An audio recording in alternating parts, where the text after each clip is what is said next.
Hey girl, and welcome in. My god, I hope your day's been fantastic. Mine, not too bad. Working from home today, so you know. Plus I get to stream. So you know, things are looking up, man. But yes, welcome back to Northrough. Northrough, rather.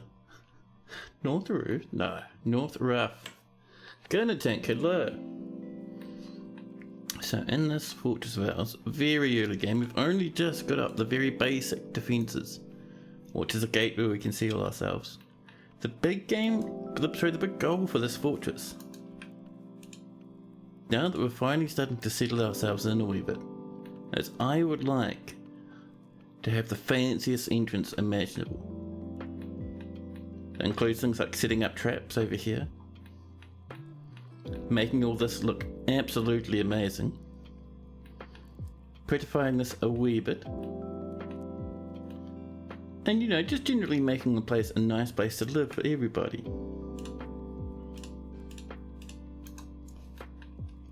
Population's 24, I think that's every migrant wave we're going to have until we start enticing people into our fortress. That's okay. So up here, at the entrance, for now, this is going to sit as is. Just getting a little bit of surfacing going on. We will slowly but surely move these things here inside. That'll be pretty important. But yeah, as we get more population, we'll start doing interesting things. I've been thinking about how to defend ourselves from invaders. Double goblin grinders. Jingle baby noises, but double goblin grinders that drop our goblins down multiple Z levels to let them drown in the deeps below. And of course I'll get it severely injured by our minecarts hooning about in circles. You know, as you do. The merchants will be leaving. If you remember, we just finished trading with these lads last night. They are stuffed to the brim with jammies. And we've just made some beds too, which is fantastic. Let's get ourselves just our first handful, a double scoop even, of bedrooms for dwarves. Real simple stuff. We don't have much of a population, so we don't want to get too hardcore. Do we have some doors though? Absolutely everyone who can is currently having babies.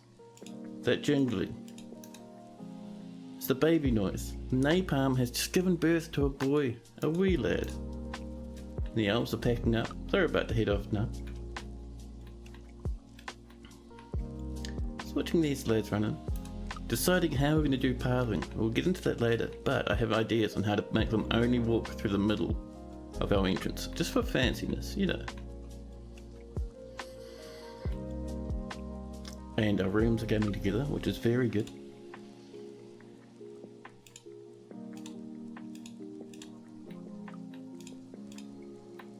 There we go. We'll do another batch down here. Remember, we have about 26 dwarves and we have 8 bedrooms, so we have a little bit more to do on that front. We also need to make a small chapel as well, thinking about it. Oops. Easy.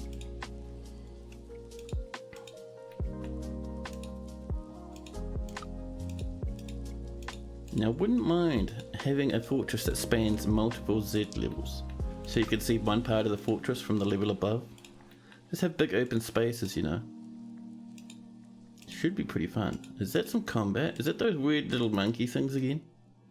The coyote is attacking our fish dissector. The fish dissector is getting better at combat. The fish dissector punches the coyote in the right front paw with his right hand, but the attacker glances away. What sort of weak punch gets deflected by a coyote paw?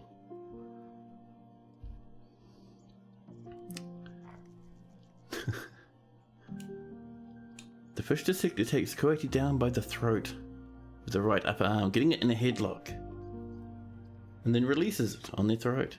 Then a swift punch to the right front leg, bruising the muscle. We might need to get a hospital coming.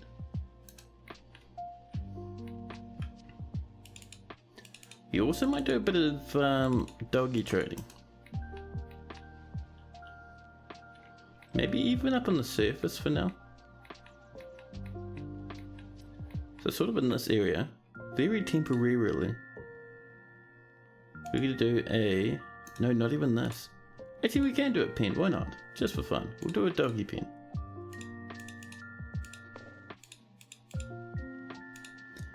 And in this, we will put every stray dog.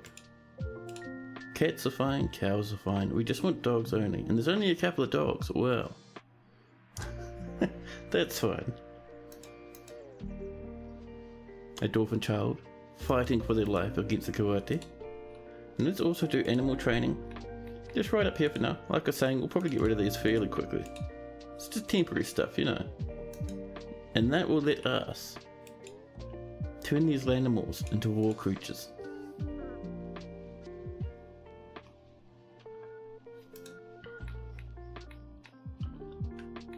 A little bit of blood, some coyote blood. Our dogs are getting more and more hardcore with each passing moment. Some pearl millet down there. There we go. Keeping our plant stock nice and high. Ooh, I feel a sneeze building. My god. I wouldn't mind. I'm just having a look. We don't have any hunters. What if we designate some lads as hunters? Maybe not napalm, but I think this cheesemaker. A cheesemaker would be a fantastic hunter, along with a presser. An animal has become a stray war dog, and those will park up there and hopefully keep our dogs a bit safer. There they are. 2 stray war dogs, weak and frail as every good stray war dog should be. Oh, this plant is a bit, they're claiming they're well, but I don't know about that. I don't know. No migrants, there we go. We're in the official migrant drought now. Until we start really beautifying the fortress, doing lots of fancy trading, we will have very little in the way of migrants. People sleeping on the floor because there's not enough bedrooms. You see, what we'll do, just to save some dwarves' lives, we're going to have a small, very small hospital over this way. Because those coyote, they're doing us some damage, man. Like, dwarves are just lying under trees, desperately trying not to die now from their grievous injuries. There we go.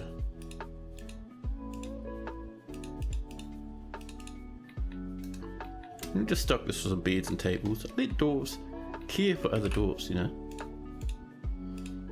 And we're out of beds. We mightn't. Yeah, we're not getting that repeating. We need a few more beds. We're gonna ask for about 16 beds, I think. There we go.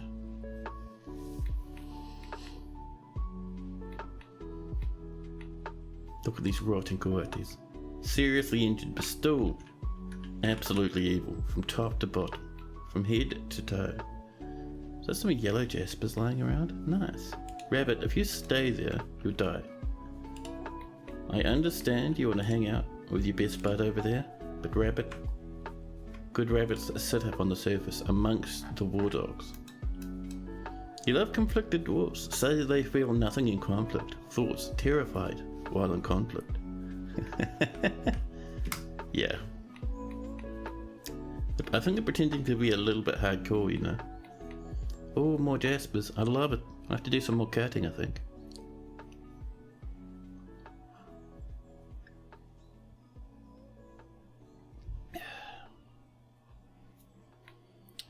Here we go. Look how many miners we have already. This is wonderful. And we are in late spring. We might have the humans arriving shortly. And a rabbit. So in here, meeting area. Oh, nice wee little hospital.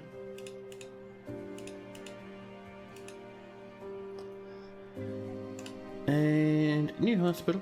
The Homes of Earth. Oh, it sounds like a graveyard. Wonderful. So we need ourselves our chief medical dwarf. Will be this planter. Good job. And we need, we'll just go for a couple of doctors. This lad and Saigon. Doctors do a bit of everything, and we only want a very, very small scale hospital at the moment. 2 beds, that's fine. I don't think we have any chests. We'll probably need some of those. Let's get some... Should we get some wooden chests just to really show off? Yes, a good stack of 10 of those would be wonderful. With a name like that, you would include some direct access to the catacombs.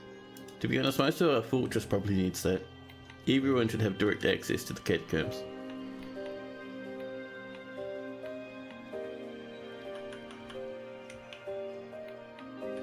And while we're waiting for more bears to come along, I think our next goal, just over here, we're going to make a very small chapel. Not even a place to do anything but to come in and do a bit of quiet contemplation.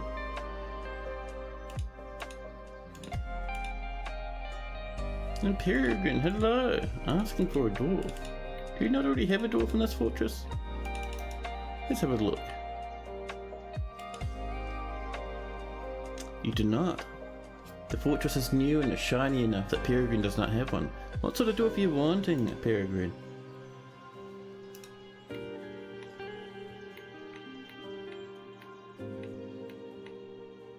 People is... Here's Lennox resting on the floor. Very injured.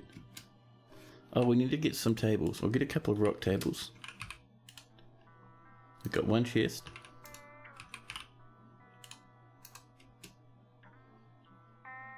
They're not even in the bed. Lennox is just lying there. A bit more yellow jasper. You died horribly in the previous stream. In a different fortress, maybe. Mayhap, the chief medical dwarf. Good call. Where is our chief medical dwarf?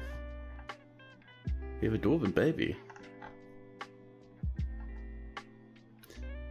Let's see. Fish cleaners, fisher dwarfs, cheese makers, expedition leaders, doctors, chief medical dwarf. There we go. Ah, the webbing beast. Now I remember. That's the one.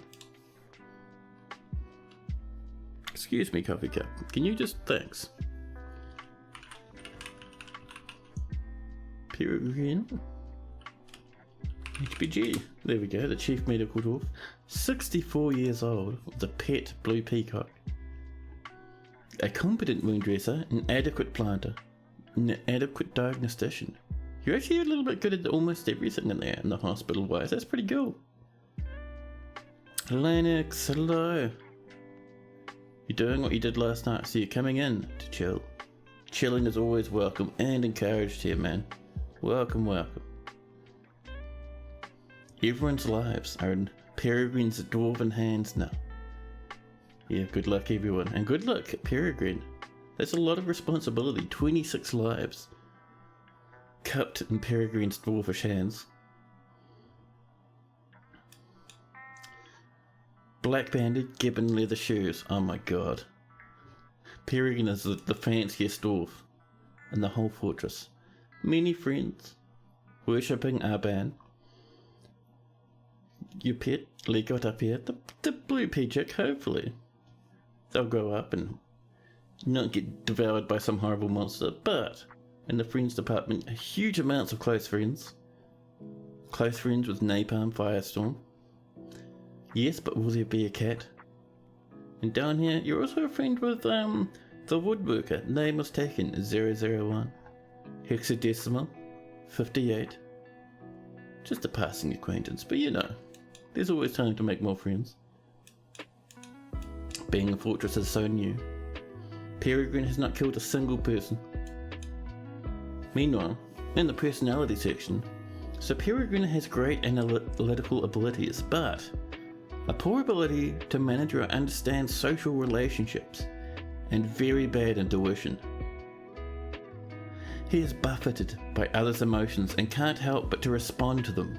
He is confident under pressure and desires a little for himself in the way of possessions. He does not easily hate or develop negative feelings and tends to ask others for help with difficult decisions. He occasionally overindulges and is often cheerful. Those two go hand in hand. He takes offered help and gifts without feeling particularly grateful. He tries to keep his things orderly and tends to be a little watchful, so a little wasteful when working on projects. He finds obligations confining, but he is conflicted by this for more than one reason. He often acts with compassion and tends to be a bit stubborn in changing his mind. He sometimes acts with little determination and confidence. Gets a bit nervous, you know. His voice trails off whenever he tries to remember something. Yeah, Lennox's dwarf is very injured, unconscious, but resting in our new hospital. We're hopeful Lennox will pull through. We have Peregrine on the case now. Peregrine personally values nature and sees competition as reasonably important. He also dreams of crafting a masterwork someday. Peregrine likes a serpentine, sterling silver, emerald, battle axes, large gems, char for the coloration, the words of the sable tulips, the sound of the tress music, and the sight of the star of pregnancy. When possible, he prefers to consume sweet potato wine. He absolutely detests flies. And Rocco, hello. Do you have a weaponsmith that can make masterworks yet? Do we have a Rocco? We might do. We have no Roccos. We have metal crafters, but no weaponsmiths.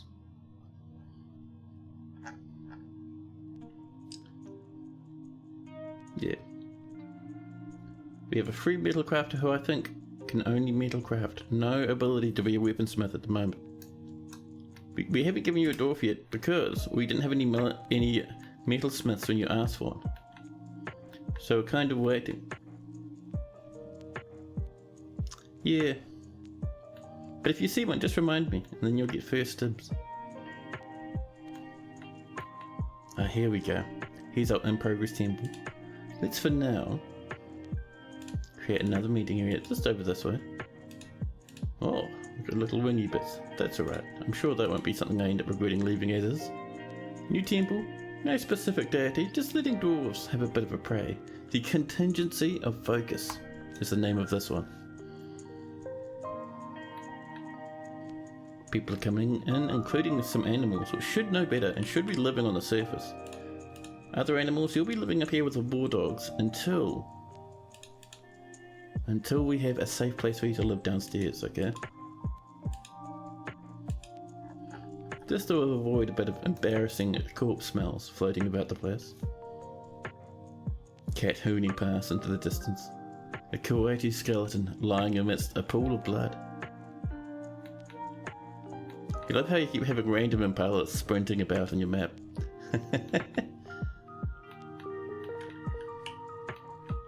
Here we go, people are praying. A dwarven baby thrashing about on the floor, screaming gaga. 0 years old. The dwarf that was here, Lennox. Lennox is gone. Lennox, did you get rescued? Are you alive now?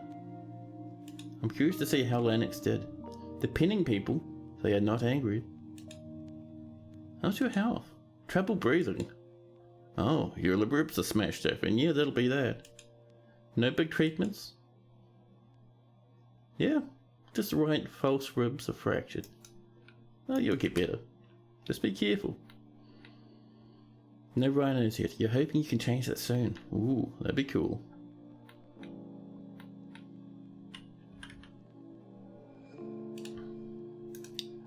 Running a wee bit low on our seeds at the moment. We'll keep an eye on it though. Children are playing up here amidst the animals. I love it. An absolute fantastic, extremely wholesome scene as dead lungfish lie about all over the place up here.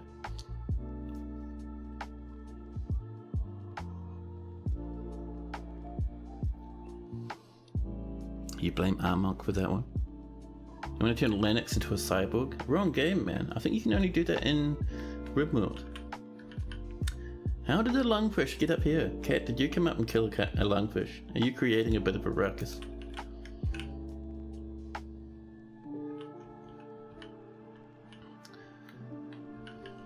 So, do we have some beds yet? We should do. There we go. Everyone is in the temple, including Lennox. I can tell who Lennox is because every now and again I get a little speech bubble flashing up as they try desperately not to pass out from exhaustion. Hey Maywood, hello. How's dodging the aquifer going? It's going pretty good. We originally defeated the aquifer way up here. You can see where the wood is. 2 layers of aquifer that we punched through. And then over here, we hit a bit of aquifer here. A little bit over here that we dodged. And then we've come down this way. And there's a bit of aquifer there, but we're mostly fine off this way. So we're getting the fortress coming in. Peregrine would like a statue. Let's get an iron statue of Lennox and put it in the hospital. It'll be his Iron Man suit. Sure. I'll put an order in for it. I know we're now getting iron, we'd have to trade for it and get forges set up, but we'll get there one day.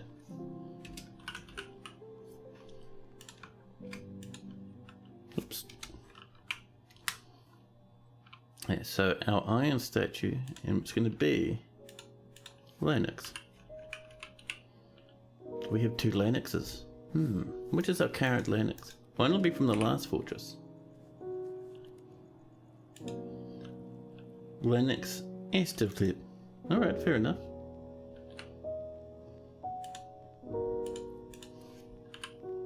Good old iron lungs. That seems like an insult to all injured dwarves. There we go, Lennox tower posts. There we are. So it'll take a long while for us to get that going. I mean, we're not even down to the magma yet, we're still chiseling out rooms bit by bit.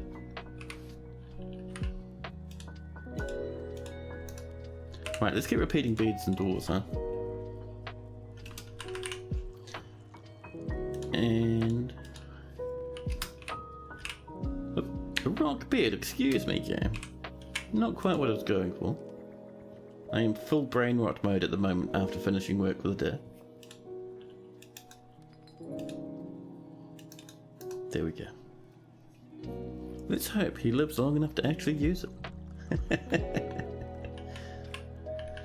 Now with this on the way, and we still need more rooms. Actually, so we'll dig out a few more. We'll come down this way maybe and do a bit of one of these. These are kind of neat from time to time. There we go. Whoa, game, listen, calm down just a little. Just a small amount. There we go.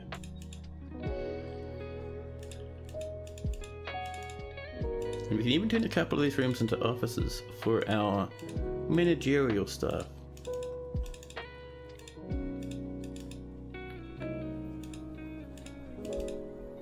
There we go.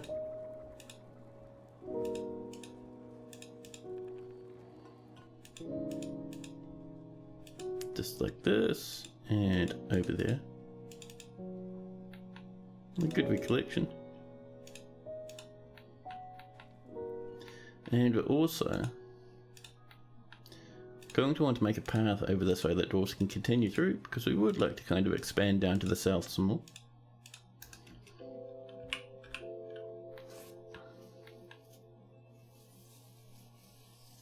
The Long Night mod. I have not played XCOM in 10 billion years.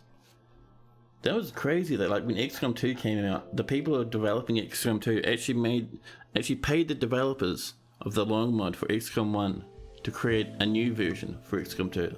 Amazing. So what was I doing in here? It was going to be something, but no. I got distracted by thinking about the Long War mod. Oh, you were talking about Long Night for Dwarf Fortress. Ah, really? Now that is a mod I don't know about. Is that all like... You can actually cyborg your dwarfs? That's amazing. I'll have to look into that actually. That sounds pretty good. Oh, that's what I was going to do. The gems remind me. I was going to cut some gemius. We have approximately 30 yellow jaspers.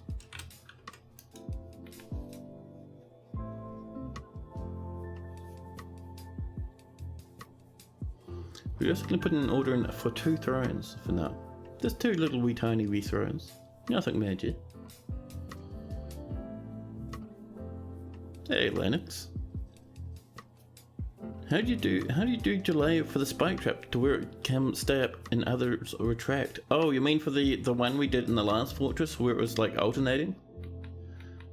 Where you'd have some spikes jumping up, some spiking down? It was one minecart loop, right? So we did our minecart track. Where's a good spot? Here we go. It's a nice big loop. That'll be powered with wheels, just like normal. And then we have, instead of just one button that gets triggered. Oh, excuse me, thank you. Instead of one button, if we go into traps and pressure plates, down to minecarts do trigger. And I put in 1, 2, I think we put in 3. So 1 here, 1 here, 1 up there, and they each link to a different set of spikes. So that's how you get them all jumping out, up and down, out of sequence. You can have as many different pressure plates as you want. Just have them all linked up to different ones. Nice and easy.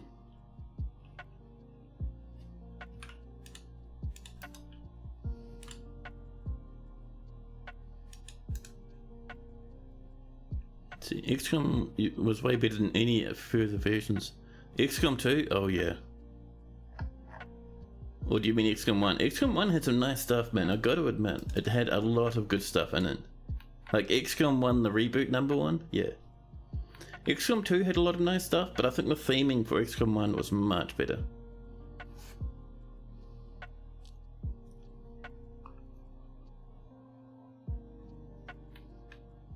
So, let's get ourselves. Should we go for some wooden seats again? A wooden chair, a good stack of 10 will be wonderful. Do we actually have any chairs in the first place? Oh, we do. Well, that's handy. Just to we can get rid of that office on the surface now and have people walk downstairs, so we can lock them away.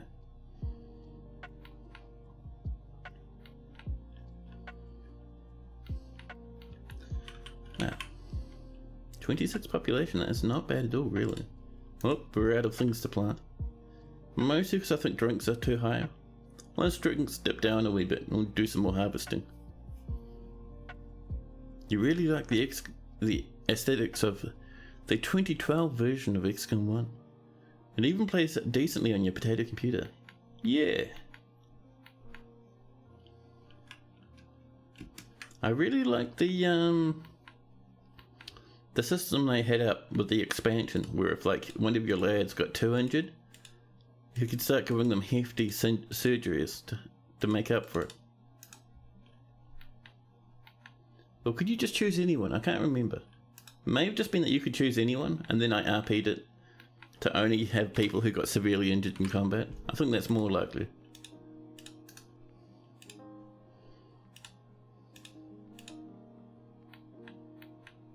This got to the point of being able to make mechs. Oh man. Mechs are so good. I know that the Alien DNA one is supposed to be better, but man, just the idea of mechs is so good. Punching enemies through walls, lighting everything on fire, shooting rockets about the place. Our rock tables are done. Pop a couple in here just for fun. We're wanting some. We are wanting some more doors in here. Got a wee bit of a backlog on those. Dwarves are working on it, so I'm excited for the future. Got plenty of people praying. Some people chilling out down in the hospital. Just standing around, no job, not even hanging out in the temple to chat. Just standing.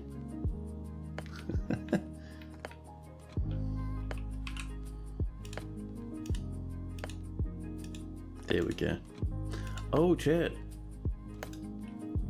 Did you notice? You probably have, but Blind put out a new video today, and it was about. Oops. It was about a leak for new Dwarf Fortress merch, like official Dwarf Fortress merch. And it's stuff like a massive mouse pad of the old style of world map. So good. So there's a mouse pad. There was a hoodie that looks amazing using the old ASCII style of dwarves. Like, you know the old ASCII art from the intro? Good stuff, man. So keen on it. Hey, Anthoric, hello. How you doing, man? How's your day been?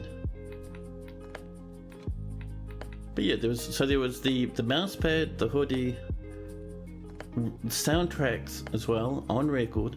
I might buy a record player just to be able to play them. That's how hyped I am.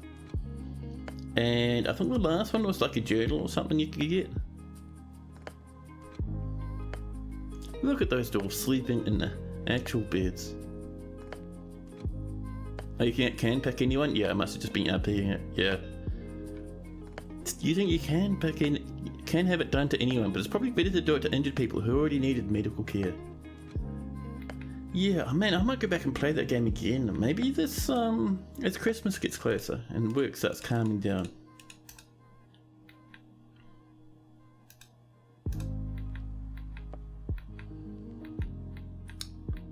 We got more beds coming in. We got this office here.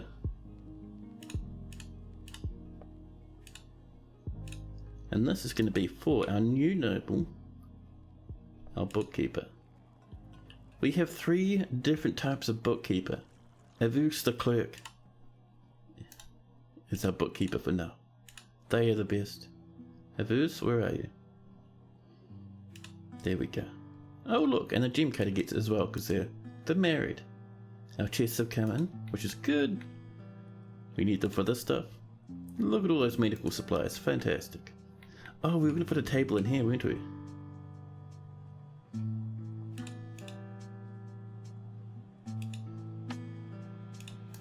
There we go. Operating tables, very important. And now we'll start getting a better idea on how much food and drink we have, which is fantastic. Your extra day of work was both untedious and profitable, so I'm happy. Nice. That is good to hear. As I've gotten older, I have started to really resist going in on any days off to work, no matter how much extra overtime I might get from it. For me, my personal time is much more important. But in saying that, as long as you're into it, by all means, man, go hard. It's cool as. More drinks coming up. Perfect. There'll be more seeds that we can plant if we're lucky.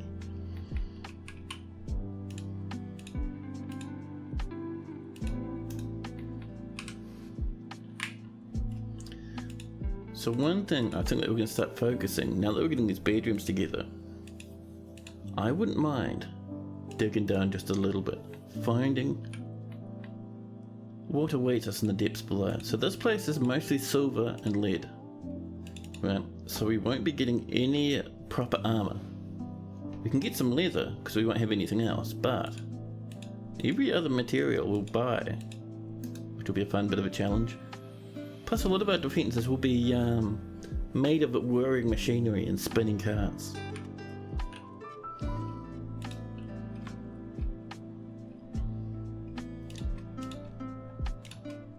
Oops, there we go. Oh, and you know one thing we can do? Let's go into our settings again. First off, let's go into difficulty, make sure it's custom so we know enemies are turned off properly. But let's go into game and let's see what our population limits are. Seed cap's only 200. Well, we're not at the seed cap, so it'll be fine. Let's see. Where is it? Oh, the pickled number 28 dropping a follow. Thank you so much. Cheers for that, buddy. These days were scheduled because someone else is out on holiday, and honestly it'll help make up a few days you're going to be missing. So it's no big deal. Ah, nice. Goblins will bring metals, yes, but I'm getting the feeling a lot of the goblin metals might be hard to reach for us. Eventually, anyway. We're gonna make things very spicy. Visitor cap, that's nice and high, which is good. I'm looking for population cap, 5,000. There we go. I just wanted to make sure that was still set properly. 5,000 dwarfs, that's pretty good. Yeah, Pickle, welcome in, man. We have struck a bit of the old indigo tourmaline. I am a fan of this stuff. So we'll help ourselves to a little bit. There we go. We also have some claystone down here. Not too bad. A bit of a dark rock. Siltstone, fantastic. I love me some siltstone. So far, nothing too dramatic. Nice rock colours, but that's about it.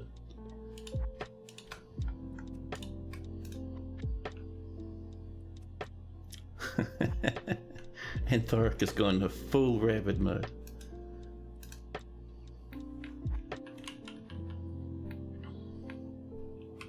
Let's get some beds going in and a door or two. There we are. Designate these as bedrooms, but we still need. Now don't even think DFHack does this in this version yet, but what we still need is a way to count the amount of bedrooms we have and how many we need. Previous versions DFHack did that for us and it was great. Now I'm keen for that to come up again. Ooh, we've hit some soggy rocks. Ooh, that's bad. Negative 25, we've hit an aquifer. I mean, don't get me wrong, we can dig through this, no worries. Bit of mudstone, a flat grey rock. So once this is mined out, we need to smooth it.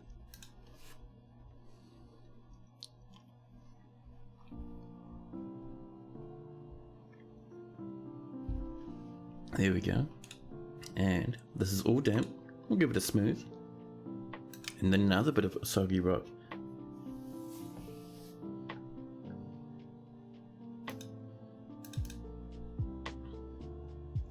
Lads are coming in at full speed to smooth out, which is great. We're not too concerned about this being wet rock. There's a lot of dry rock for us so far. One little spot and our dwarves refuse. There we go. We've defeated the aquifer. And while that lad works on that,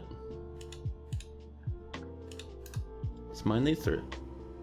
And all of a sudden Lennox, the planter, withdraws from society. Lennox, good luck. We'll keep an eye on what they need.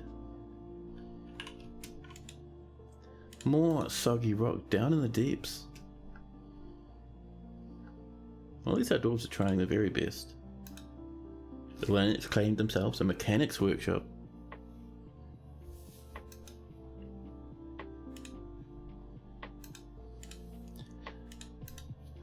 Yeah, much more rock dampness. That's fine.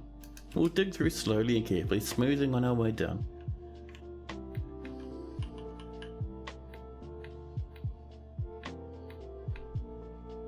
He's building his Iron Man suit. You could be right there. I'd be very impressed if Lennox came up with some sort of, you know...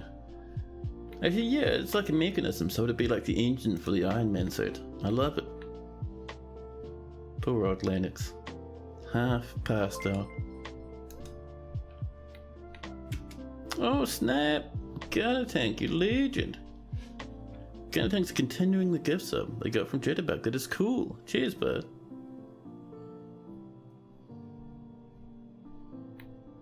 The statue needs to be holding the item he makes.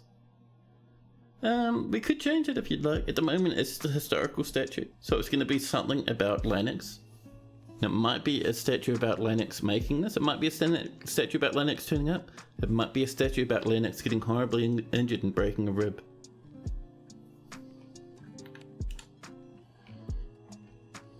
Two lumps of limestone. They want square blocks. Oh, buddy. And leather. Yeah, so they're wanting square blocks and some leather. I don't think we have leather. We're going to build ourselves a tanner's workshop, which will be found in farming. Pop that there. More temporary workshop spaces. And we need a spare stoneworkers so we can cut some bricks. Maybe we can put it right next to it. Oh yeah, good, cool, in the hospital. I love it. A lot of people in the hospital start feeling very sad for themselves. So, add new task. We're just going to flat ask for a rock block. And let's butcher. Actually, we need to build a workshop first. So inside of farming, we'll have a butcher's workshop. We'll pop it down there. There's 30 more yellow jasper. I love it. And already someone immediately runs up. Avus, saving the day. Now, it's time to say goodbye to one of our animals. And as we calm down, past the ram and the cow. Those are both good for the fortress, so we'll hold on to those for as long as possible. We see a disgusting and horrific stray water buffalo cow. I'm sorry, buddy. Your worth to the fortress is only the amount of leather and meat we get from you.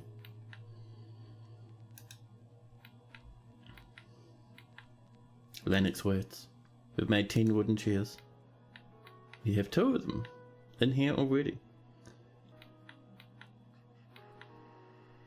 We're waiting, someone's working on those bricks.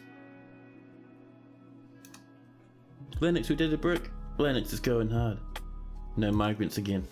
That'll change, don't worry. Once we dig down and get ourselves some metal, then we'll be good. Also, I was thinking, just for fun, we mightn't push all the way down into the magma.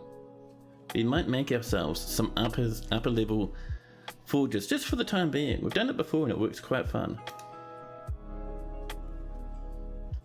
Who's bringing in that weird animal, huh? Look at all this mud splatter.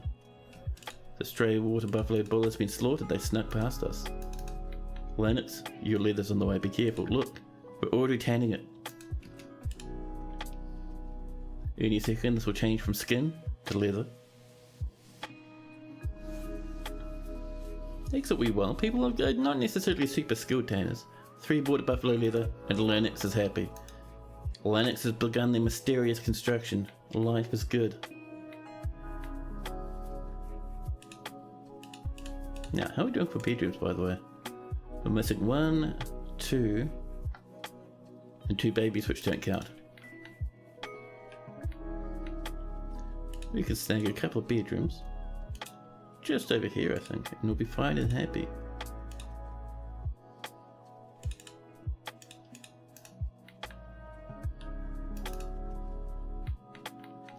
Now down this way. Oh, that's some gemmies. Look at that, that is 5 spikes worth of gems. I love it, man. Can we cut those indigo tourlaments? There they are, 8 of them too. Very fantastic. Excellent trade goods. Down we dive. We have a bit of a soggy here, not too bad though. So, oh, here we go. Lennox, the planter, has created Leader Digest Meshakshish, a limestone mechanism. He offers it to the urn of chance. Thank you, Lennox.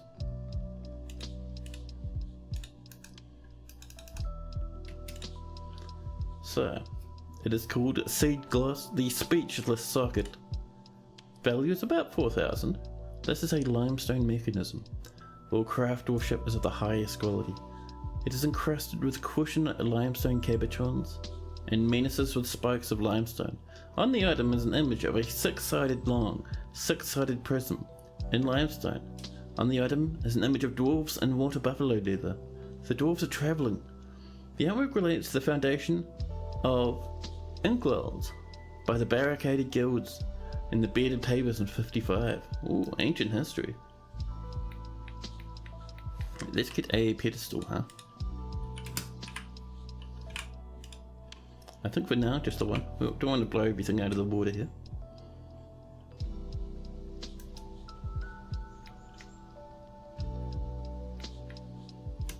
So,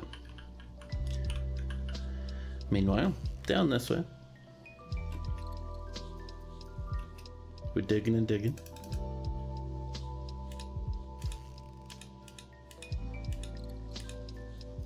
Ooh, lots of babies. Set them as the highest priority because we really want this to be smooth. Yes, but all the bear cat has given birth to a girl. A new fort. What's the plan? The plan is we're going to make the fanciest entrance to our fort imaginable. We're going to have big whirring mechanisms, minecarts, and drop traps and everything up here.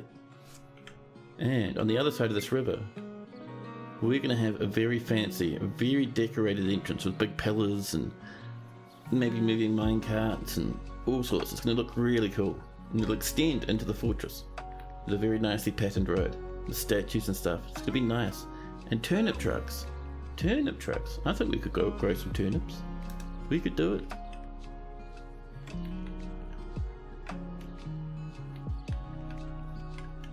No. Just keeping an eye on how we're doing down here. Lots of sogginess. We're going to give this a bit of time to clear up. Ah, Lennox's blood's down here. Why did someone smear Lennox's blood on the steps? You love the terrain? I know, it's cool, right? If you look on the map, we have 2 rivers. No, 3 rivers actually. One that comes down this way, intersects with this one, which comes over this way and intersects with another river here. So we have like 3 rivers on this map colliding. And a little wee tiny, as you can see right there, a very small waterfall. Just a wee thing. With a milkfish and some logs, for some reason. Right, let's get our farms going.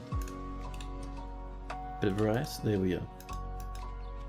There's our pedestal, we can bring that to the hospital. Oh, what I might do first is I'm going to put in another order for a rock. Just a single block. There we go. Just for niceness. Sentient potato, hello, hello.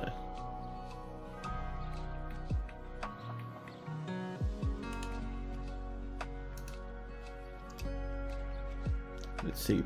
We're running out of cookable solid items. Eh, that's fine. We have 200 food anyway, it's no worries. There's no problem.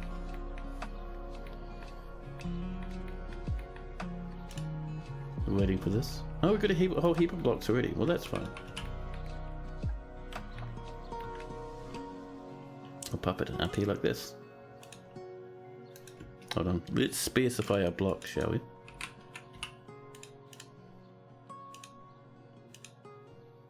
Our 3 limestone blocks. There we go. And then we'll put the pedestal on top, and it'll be fantastic.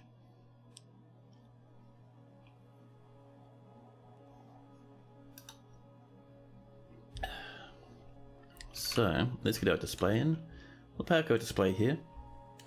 There we go, and on top of that, we will put in our very, very nice little wee mechanism. Look at these animals just dashing about. What weird. Coming down to keep an eye on this. We have 1 spot of water, that's good enough for us. Oh, set that back to 4, there we go. High priority does not necessarily mean we have to do everything high priority, because then it's a waste of time. Everything on highest priority means nothing's on highest priority. So I do usually, my stuff will be on 4, right? Unless it really needs to be done, at which point I'll set it to 1. Nice and easy. Our door should be heading down these steps any second. Maybe. Oh, we paused it, there's our problem.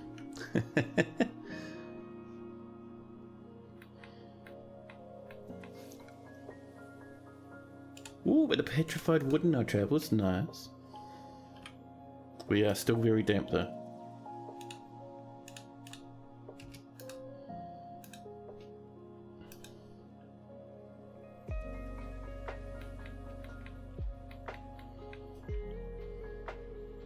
There's our indigo tournament.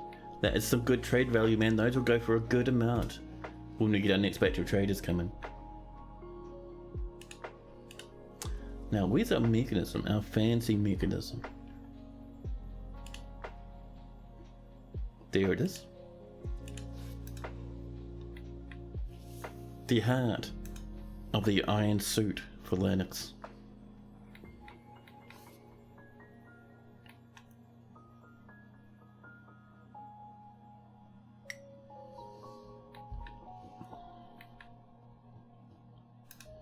Now,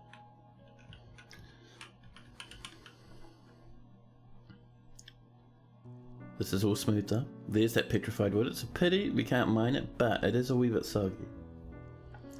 And up here, I'm thinking we might do a bit of exploratory mining up in the siltstone. I do like a bit of siltstone. It's a very nice colour, chat.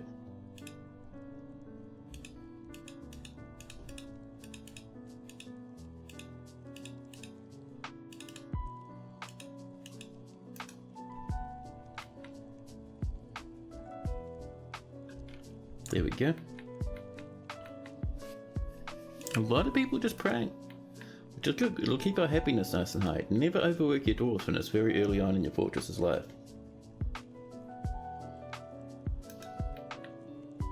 I might get the beginning there of some rock blocks coming in. Just a simple order. There we go. We'll get it repeating. Just saying if there's not many rock blocks, make some more. This will be very, very slow, but it'll also stop us from overworking our poor old dwarfs. Which is the big thing. And suddenly, out of nowhere, the hamlet of a Northrough slips into autumn. No trade from the humans. I don't think we have contact with the humans. But, well, we can't expect trade from the dwarves this season. I'm not even tired, I'm just yawning. Amazing, thank you very much, lungs, for wanting so much oxygen.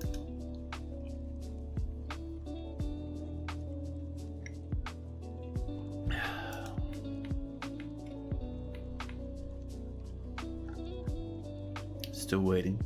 We'll evaporate shortly, I promise.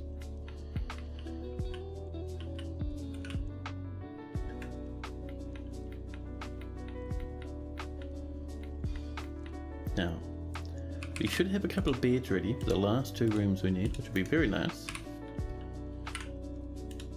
Pop and pop. There we go.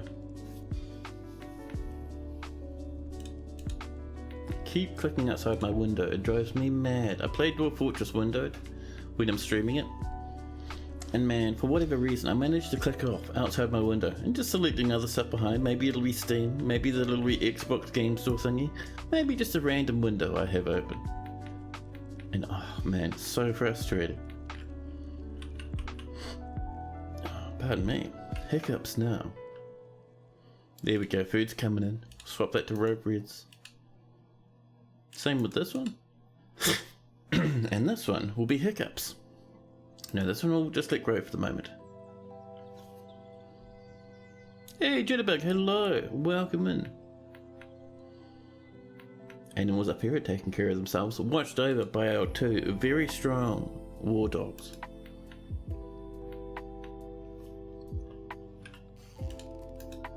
Let's slowly but surely start stripping this down, shall we? Little bit by little bit, nice and careful not to cause a collapse or a cave-in. And up here, we can create ourselves a new office and assign it to our manager. Office. Oh, we need a door first, pardon me. And now we should be good. Office. Oh, there we go. And let's see, so we're going to do this for... Where's our manager? Our manager is hiding. There we go. So expedition leader is also our manager. See? Siomegas. And that means if we ever lock up the fortress, Siomegas will be able to keep working. Let's get rid of this for safety. That top's been just removed now, so we can remove this entire bit now. Nice and happy. Also, see the stone cutters are slowly but surely removing the rocks now. This entire huge bald patch in here. I love it. There's the first of our blocks. Speaking of blocks, the first are on their way. What do we got in the way of blocks? Is it just limestone? Let's have a look. 44 limestone blocks. It's not bad. This we're going to have to actually... We'll leave it just as is for now, but we need to decide what sort of rocks we'll have. I'm thinking a bit of silver would be nice, maybe some lead too. Should be very good. We will get a bit of nice flooring in here though. Just in a little wee mini chapel. Exactly enough for that whole square. Amazing. A caravan from Duradamon has arrived, and in they come, tromping into the trees, through the flowers, past the boulders. This is a thick forest. If we scroll up, you can barely even see them. Just a flash every now and again. So you scamper under the trees. The trees are very tall. And we will be chopping down megatons of them. Oh, look at that little lad up there. A little wee parakeet having a flap. Here comes the outpost liaison. Now remember, chat, we need to make a good impression on these dwarves, so let's not have corpses lying around out the front. Old clothes, that's fine. Rotting corpses, that's not fine. It's not even remotely fine. Already, the expedition leader, Sire Megas, is meeting with Tekid, the outpost liaison. I am your liaison from the mountain homes. Let's discuss your situation. This is the second time Tekid's come to visit us. In a official position. I notice, however, we're still not getting visitors, which is very strange. So many trees. I know. So many trees. And I've dropped my little moustache protector into my coffee, making it worse than useless, because now, not only is it covered in coffee, it's also yuck. Yeah, here we go. Anyway, so what are we asking for? We're gonna go for a little bit of anvils. I always ask for anvils because I'm a bit lazy, but we also want armor from them. So helms, gauntlets. We'll go for. We won't go for boots. I'm not feeling that boot fortress at the moment. We'll go for some greaves and we want a breastplate, thank you. Iron and steel. Yeah, we could ask for a bit of that too. Good, cool. Iron and steel. And that should do us really. Remember, they're not coming in wagons at the moment, so they won't have much space in them. So the more we ask for, the less they'll give on their individual requests. There we go.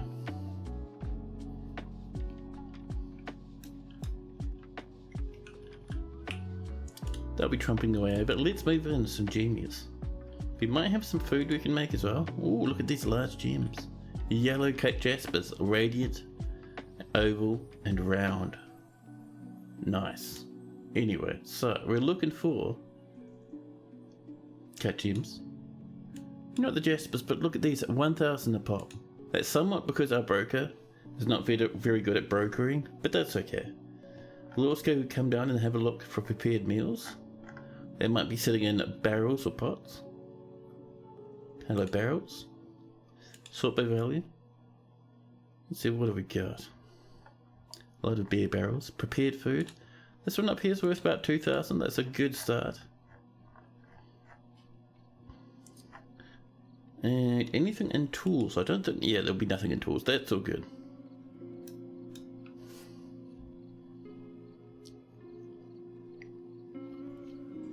Whiskey Dam, what are you doing?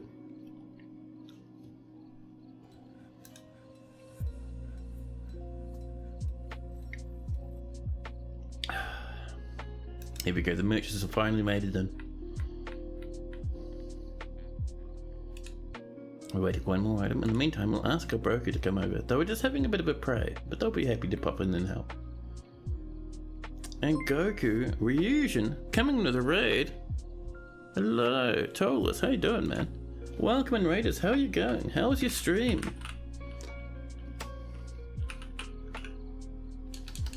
I could do it this way. There we go. What were you playing? Yeah, let's do ourselves some trading. See, Tolus is a fellow blind enjoyer. Awesome, awesome. There we go, that brings us up to about 5,000 for our second year in the fortress. That's not too bad.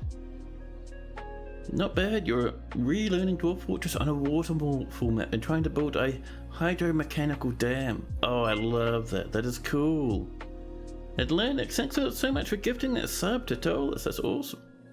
Cheers, buddy, and I hope you enjoy your new emotes, Tolus.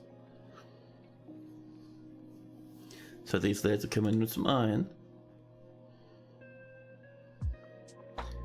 And a bit of rope. We'll grab a bit of rope. Some spare cages are always welcome. Let's see. A spare pick is fantastic. A weapon. Remember, our dwarves don't have much in the way of choice for weapons, so we'll grab what we can. Let's see. Bins. We should be fine as is, I think. See, we've got meat, fish, various plants. A bit of thread for the hospital is fantastic. And I think reflections on star charts, tempting, but we don't have a library, so we'll accept what they've brought. There we go, Ton seems very ecstatic with the trading. We'll have fun there, Ton. No. But yeah, Raiders, this is a brand new baby fort. It says 108, but we've only been playing it for about 2 years in game. And we're out here in the middle of a very dense forest. As you can see, there's trees everywhere. Just a huge map full of trees. And over here in this board spot, this is where we've set up. We're going to make a very fancy entrance. Very early game, but our goal is to make a very fancy entrance, you know.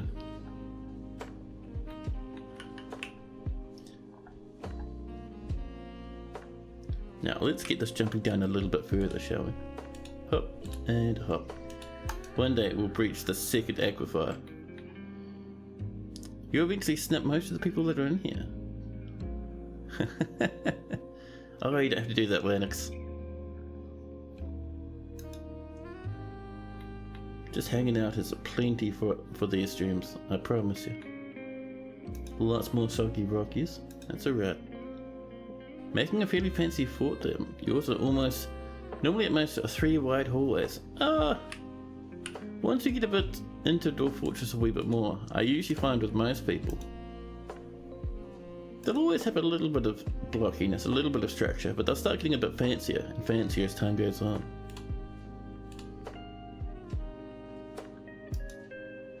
Where are the last 2 dwarfs coming to mine these 2, huh? Just get a bit bored there, decide to leave and take it easy there, dwarfs. There we go. Here we are, people are rushing into smoothness now, I love it. Thank you, dwarfies. You played a hell of a lot of it like 8 to 10 years ago, and then stopped playing for a while and finally came back. Oh yeah. Oh just 8 to 10 years, you must have been around about a little bit prior to Z levels, I think. Maybe? I think I started just after we got into the old Z level stuff, if I remember rightly.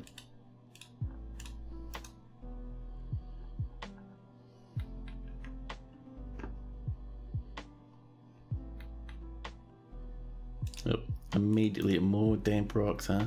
Heartbreaking. Oh well. There we go. See, we're just trying to punch through this aquifer so we can explore the rest of the depths of the site of our fortress. Also send a little bit of a tunnel off these ways, just seeing what's up on this level. Very, very nice looking rock views and construction, this stuff. Oh, more wet rocks once again.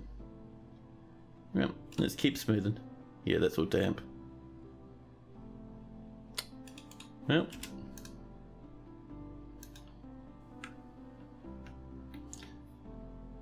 Z levels were the aughts, not the tens. Oh god, so long ago. Jeez.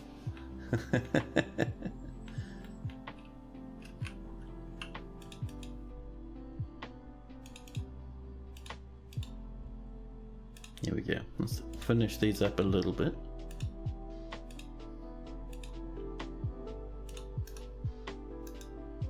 Ooh, some red tool, more trade goods. We are so lucky when it comes to this stuff, man.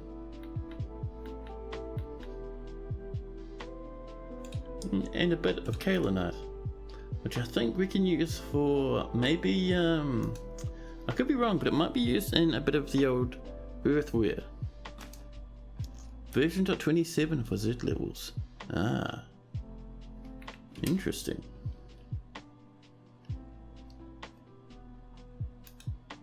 And some red tourmaline once again. Wonderful. Yeah, there we go. Kaolinite used for making clay stuff. Good times. A little bit of red tourmaline, nothing major though.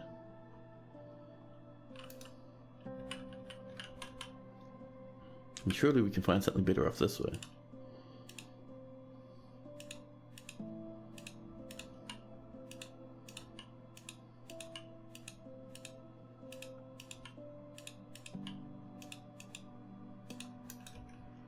There we go.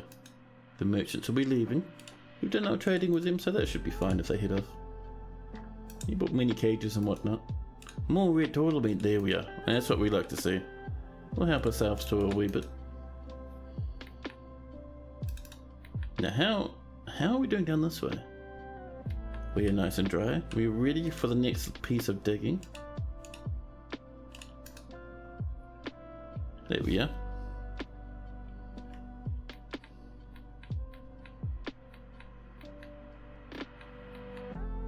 A little bit of the old jasper left lying around.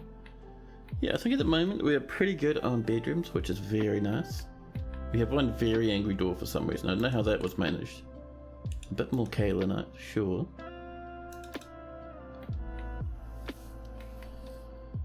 There we go, the merchants have popped off.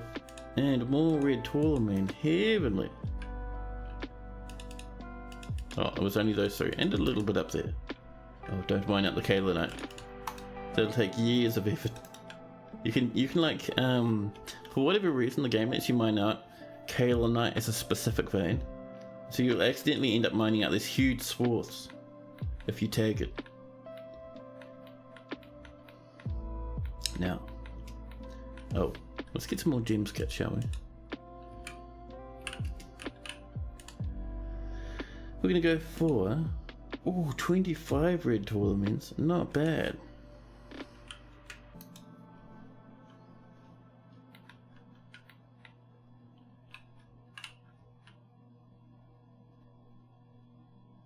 More kaolinite, as is tradition. Oh, let's do some smoothing, shall we? Because if we look here, that is all soggy. However, I see down here. Nope, this is still soggy. I guess they just mined down into it for fun. We have broken through it, which is amazing. Well, we may as well mine to that last part there. I'll have to do smoothing on the next layer down, because this seems to be all damp as well. But this might be the end of our aquifer, which is amazingly good. We've got a bit of wetness down here, but it's just from water falling from the levels above. We're down to granite again. I love granite, fantastic colour.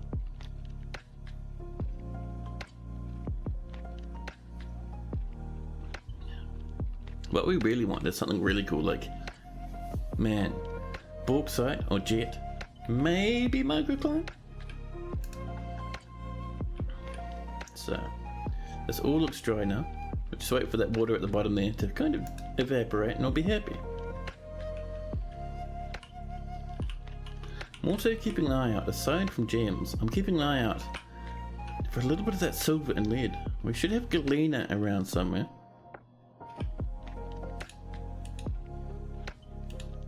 There we go.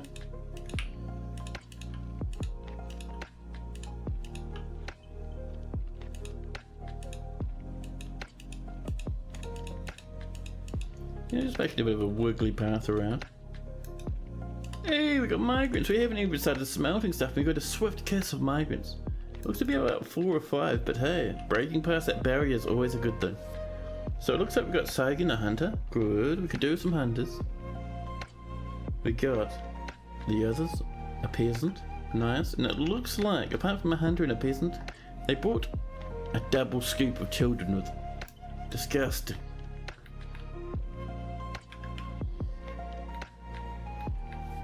But yeah, 31 population, we're growing. So we should probably need another 5 bedrooms. Let's pop them in up here, huh?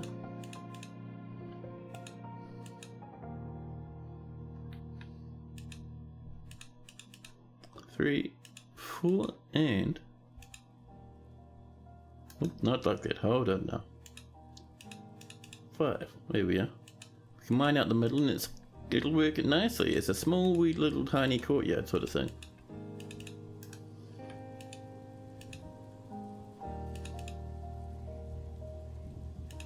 Pop in some doors. There we are.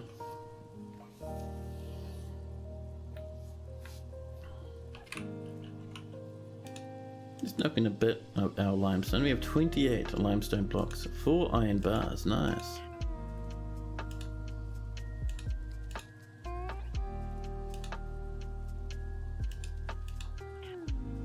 There we go. Just for fanciness. A bit of amber opal. I think amber opal's not worth a whole lot, but hey. Yeah, 2 spikes. Oh, that's not too bad at 2 spikes. That's fair. We'll snag a wee bit, slip it into our pockets. Yes, you do.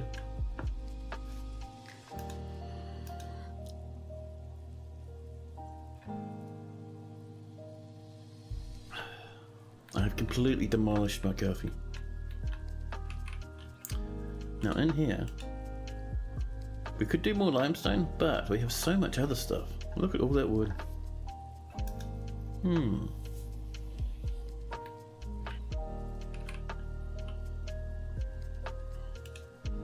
think for now we'll just stick with limestone. Beggars cannot be choosers. We have a lot of places to put blocks and not a lot of blocks.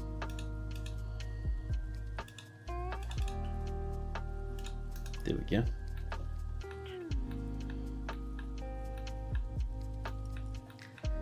Oh man, stifling some yawns, I'm telling you. I might have to whip up another coffee shortly. There we go. Our nice wee limestone pedestal with our wee artifact is parked up and looking very pretty.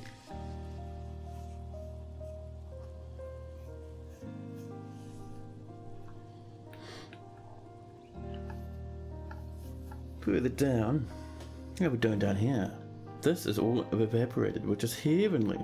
Exactly what we want to see. So we're at negative 36. Let's drop down a couple more layers. And every now and again we'll come in and we'll have a dig around, just looking to see if we can't find where our galena is. Hopefully we have big veins of it, not tiny wee small sad veins, but we'll see. Oops.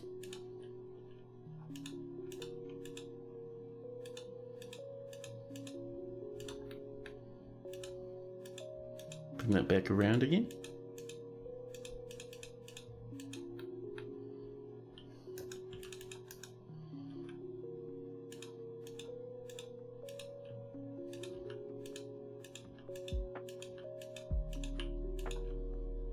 That'll do us.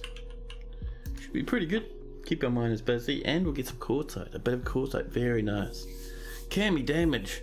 Hello, your cool obsidian volcano fort isn't attracting migrants or traders. So, to get traders, like I'm guessing you're meaning like wagons.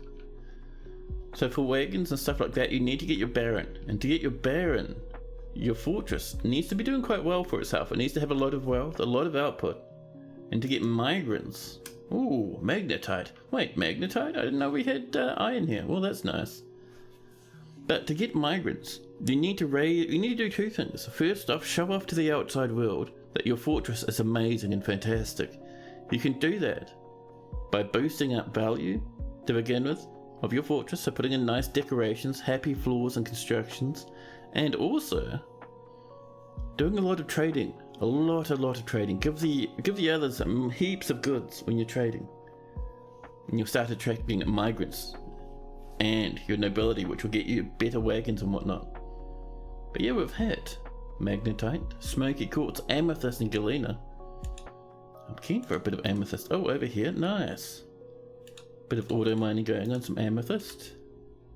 Smoky quartz, I mean, sure, if it's there, why not? Galena. Oh yes, there we go. Bit of rose quartz.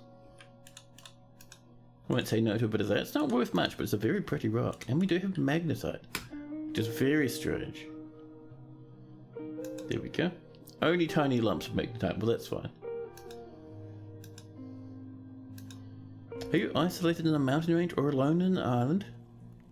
You're half on a mountain but also on a plain. Yeah, I mean... So, a couple of things to keep in mind if you look at your map. So we're over here, tucked up on the edge of this beach. Nearby are some elves, goblins in the distance, dwarves scattered all over the place. But we can only trade with people who are on this continent, and only the people that know about us. So people who have no contact or peace will just leave us alone. So if something says no contact, it means they won't trade with you. See, no contact from the land of showers. A goblin fort. Well, it's good they have no contact because they'd attack, but these humans have no contact. If we contact them, they'll send trade wagons. However, look at this. So this is the big thing you want to check. Hover over the different buildings in the civs around you. If they say inaccessible, then they won't come and trade. Alright, so we'll never trade with these humans or these elves. Any of this stuff, there's no chance. Like if we set up here on this wee island, it'd be our own island just for us, but it would never trade with anyone else. No one could get past these oceans. Your own civ is very nearby, so you're not sure. So are you even getting any traders? Even if it's not wagons, just normal people bringing in animals to the trade depot? Do you have a trade depot? That'd be a thing that's stopping you.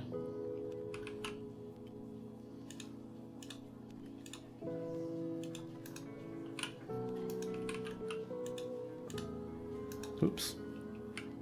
Well, easy now. Dude, you come in popping in yuck floors right now, thank you.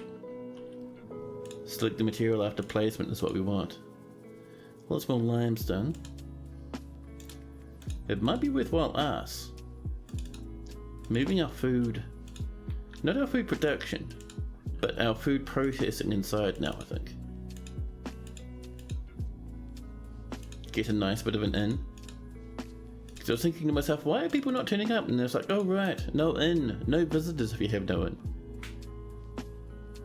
You imagine Toadie is going to figure out boats someday. Yeah, there's a big goal for it in his huge plan. There's a 3-wide path of ramps from the edge of the map to the trade depot. That's a good goal. You had normal changes the first autumn, but none afterwards. Oh dear. So, one thing I'll say there, Cabby, is there's a very old bug. It's not as prevalent as it used to be, but it happens. So look at your parent civ. What is the status of your parent civ? Does it say nothing, just like this? Or, see over here it says we're in an alliance. Below civilization, it says alliance. And over here, below civilization, it says nothing. Because they're part of our civilization. If that says war, and they're your parent civ, then your trading is broken, and you'll have to generate a new world. How am I multiplacing? You mean when I'm building stuff? Like this? How am I selecting multiple things at once? So, all I'm doing is I'm coming down to any one of these items, and rather than clicking one at a time, I can click all. So if I want this to be made out of nothing but quartzite, I come down to here, it needs 20 items, I click all, pop, and that's all now set for 20 items. How am I doing it? Instantly doing it all again, doing it again without hotkey. Oh! So, B in to bring up our thing and select your item, right? Just like normal construction. Keep building after placement. That's all it was. Keep building after placement and it'll never pop you back to the menu. So we can do this. And we keep going. Nice and easy.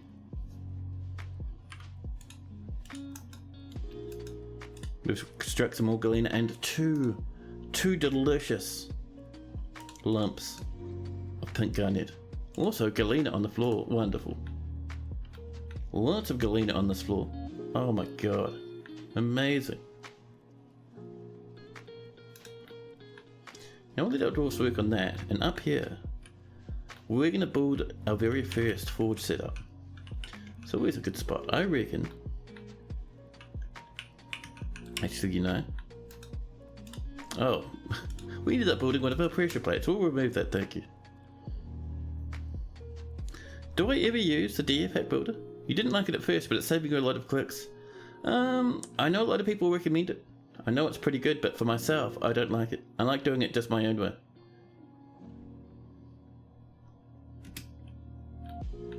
So, here, we're going to channel down. Because we want a multi-level fortress. And if we come down 2 levels, still not in the aquifer, that's fantastic. So, here,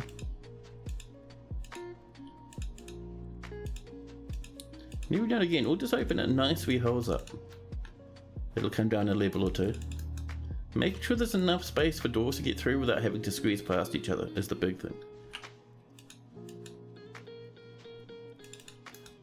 So this will channel down twice. Then on the level below this, we'll get our next little bit of flooring coming in. Well, not flooring, our next little bit of construction coming in. There's quite a few quality of life additions like that. Yeah. You like it for auto choosing blocks. Oh, very fancy. I was saying before, the one I'm missing that what DFAC used to do is it used to count bedrooms. I don't think you can do that anymore. No, nothing. It used to have a little display right in the information screen. It was great. But nothing anymore. Nothing. That's right. Hey Tana, hello. How am I? I'm doing pretty good. Finished with work for the day, having a nice wee stream with Dwarf Fortress. Life is good. Is that some purple pants? Mechanic, you're purple. Lennox is going absolutely ham, attending a meeting at the moment, our legendary mechanic. Probably a bit cross that their lungs are still falling out after all this time. Where are our miners, by the way? Oh, they're all digging. Everyone's getting a bit of galena. Oh, look at that, more pink garnet. Thank you very much, Lee. And more of it. Oh my god, look at all this pink garnet. I love garnet. It's just a nice coloured stone. There we go. But mate, I've said it before and I said it, I'll say it again. I am 101% very hyped for the new merch that was leaked today. You're having a little trouble sleeping again, but that's part of the course. Well, get on into the stream, relax, lean back, and I'm certain you'll get so relaxed you'll fall asleep. It happens to a lot of others. You used to combine from DFAC and it made loads of space in the drink stockpile. Oh, nice. There we go. There's still galena. Look at this. Silver and lead everywhere. Everywhere. Smearing every part of the fortress. We'll use it for everything. From fortress defense to fortress decoration. That's the one dwarfs, you're doing well. So down here, before we go any deeper, I would like to smooth this. Just for fanciness, you know. Did someone throw a mechanism on the floor? That's a bit lazy. There we go, bit of smoothing.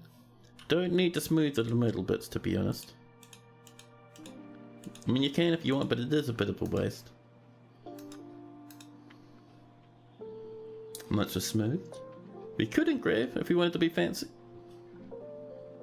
But maybe we'll do that in our other ones. On this one, I mostly want to get downstairs so we can get our forges going. You need to get back into Dwarf Fortress. You have it, but you don't play it very often. Yeah, I'm like that with a few games that I really like. I just don't have time for them all of the time.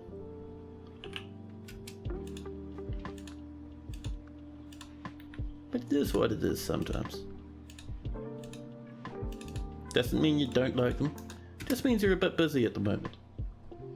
And you'll channel down, and once this is channeled down, we'll carve a pathway over to here. It's the one dwarfs. There we go. And then we'll carve our pathway over. Just doing normal mining, thank you. There we are.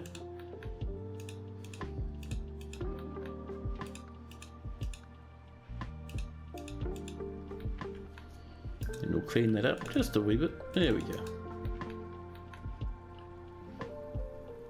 Look at this lad working hard. Nicely done, buddy. All that limestone lying around.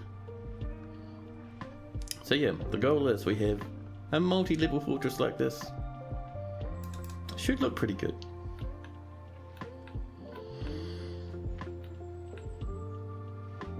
You know, it does mean people will get into fights and drop down these holes and slam into the floor below, but that's fine. That's alright, you know. Part of the game.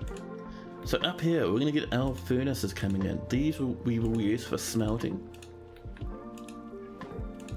We'll get huge amounts of galena thundering through this place. And up behind it, we will have our galena stockpile. Or galena and lead, pretty much any metal ore, right?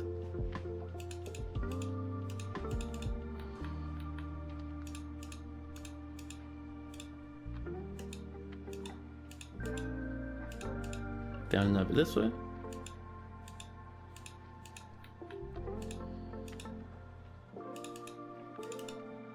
There we go. Fantastic.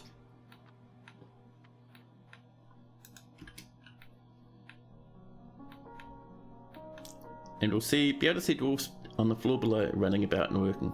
Pretty good. Why smooth this? Because it looks nice. No other reason than it looks nice.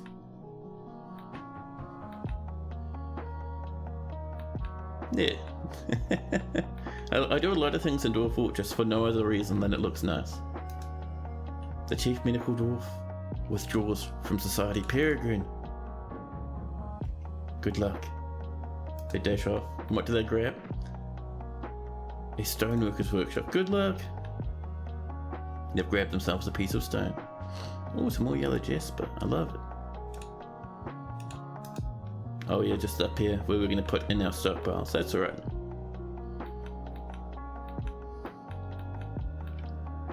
We've got to keep an eye on our wee dwarf, just to make sure they're getting everything they need. We should be fine though.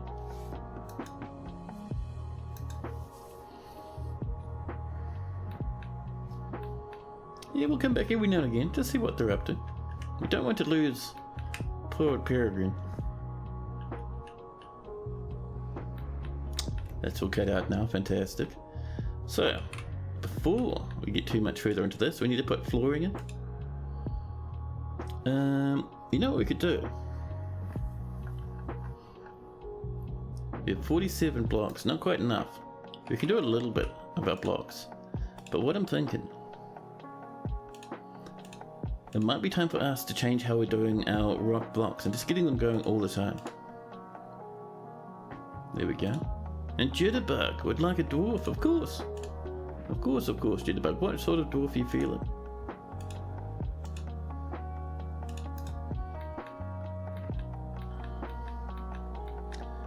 So we're going to come up, actually, we'll do it through this way. So these rock blocks, we'll get rid of it, and then we'll make a new order of rock blocks. And we're going to say,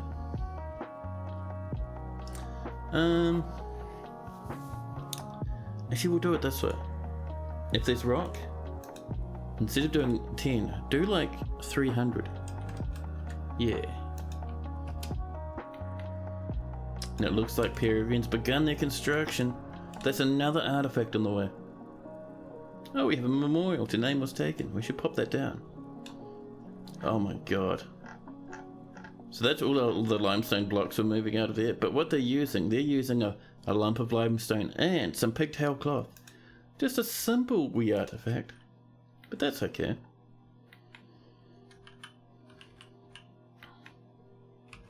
Let's get some more beds in, shall we? And some more doors. There we go. Another wee batch of rooms. I think that should be enough for all our doors at the moment, which is neat. There we go. It's another 5.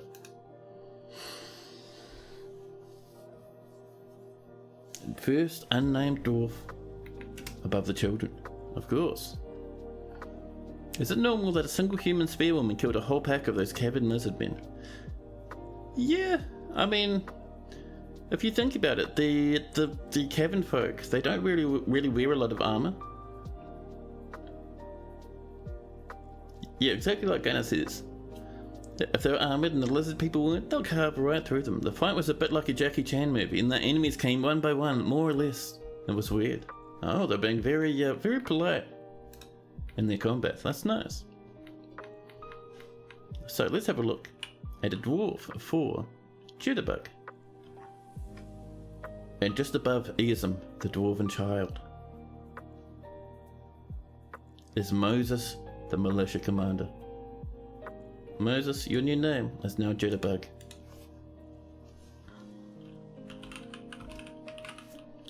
Jitterbug 9, there we go. So, Jitterbug, the militia commander, 29 years old, only a young wee dwarf. They're married to rig off a vessel blot and hauling away some limestone blocks. Aside from being in the militia, they're not very skilled at anything else, which is interesting. They're feeling pretty good though, a bit lonely after being away from friends and family, but that's okay. A lot of wonder after communing with like 600 different gods. Wonderful.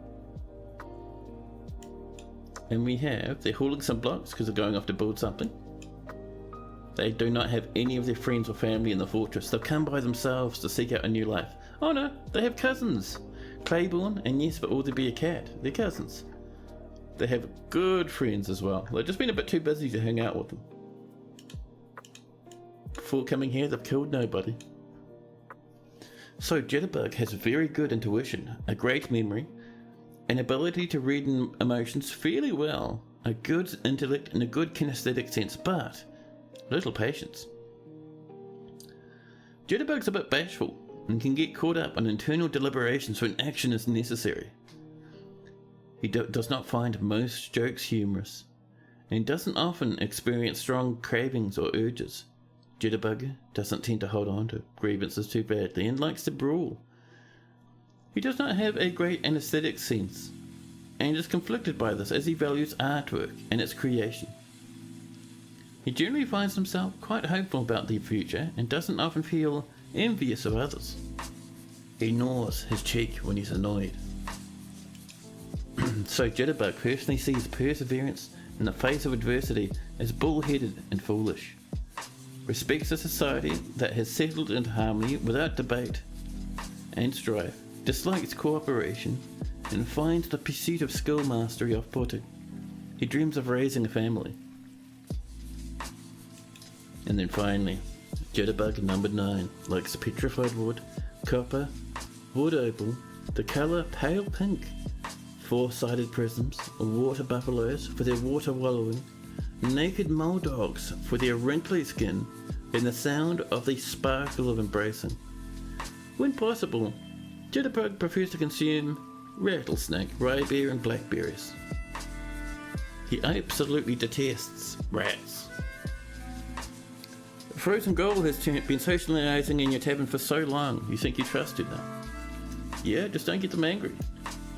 Undead are incredibly powerful. Let's line that out and tidy that up a wee bit. There we go. So there's going to be smelters, and nearby, maybe like just over here, we're going to put in some some wood burnesses. Wood burnesses, also known as wood burners. In the meantime, Peregrine, the chief medical dwarf, has created Osram Mashat, Lura Cavell, a limestone puzzle box. He offers it to the Urn of Chance. A sweet toy for a child to play with. Good job. Over here we'll have a bit of a wood stockpile. Nothing too severe, but you know, something to get us by a wee bit.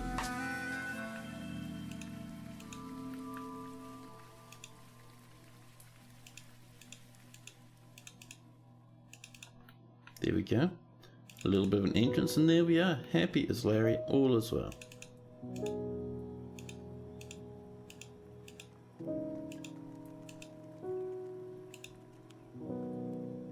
Oh, hold on. What we should do, rather than mining that stuff there out, we're going to channel it down from above properly. So what we can expect to do is we can probably get away with channeling a good chunk of this out, maybe up to about there.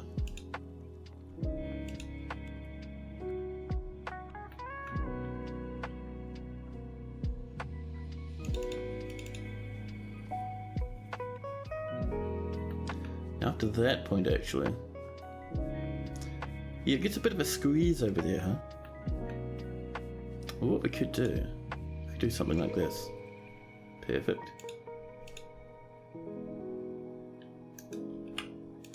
And up this way? Yeah, that's not going to cause any problems.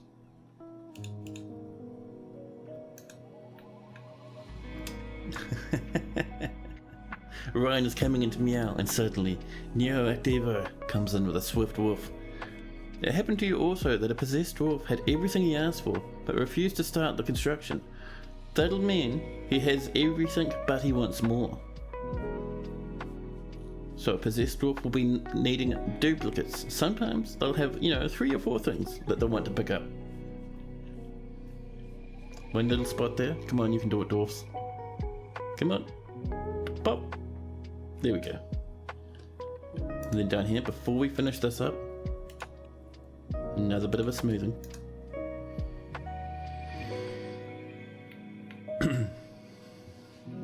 Look at all these lads rushing on and smoothing away. Now see, Peregrine would like us to see the fancy wee puzzle box. Fortune risks the violent love. Jesus Christ, Peregrine. Value's only 2,000, only a wee little symbol puzzle box. It's a limestone puzzle box. All craft dwarfship is of the very highest quality. This object menaces with spikes of pigtail everywhere. And on the item is an image of a Ricotte, Wondrous Births, the elf, and a goblin in limestone. The goblin is striking down the elf. The artwork relates to the killing of the elf, Risotto, by the goblin in charcoal gorges in the jungle of the jungle of holes in the midsummer of 58 during Ongoto, the monstrous onslaught. Oh, I see.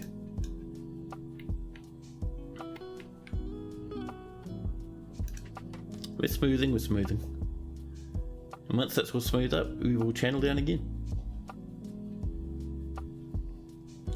You mean that, for example, the bones, yes, or the metal bars meshes could be showing more than once?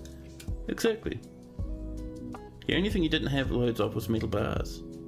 But it had some different ones. Yeah, sometimes they'll be asking for all sorts of stuff.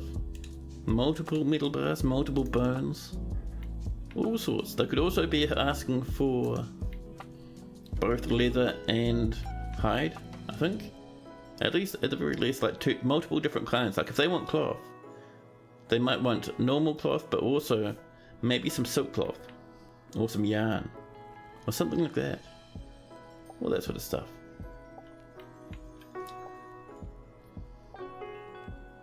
So this is completely under that, that's fine. That is no worries. There's going to be a lot of up and down as we measure things out to see if they're done correctly. And up here.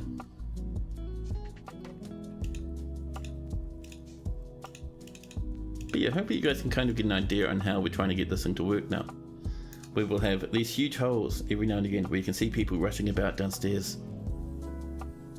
This one asks for metal bars, plant cloth and bones. You ended up loading. Well, I mean, failing a mode isn't the end of the world, you know. It can be part of a dwarf fortress's story for a mood to fail. And let's make sure we get rid of these excess up ramps. We don't need that sort of nonsense. There we go.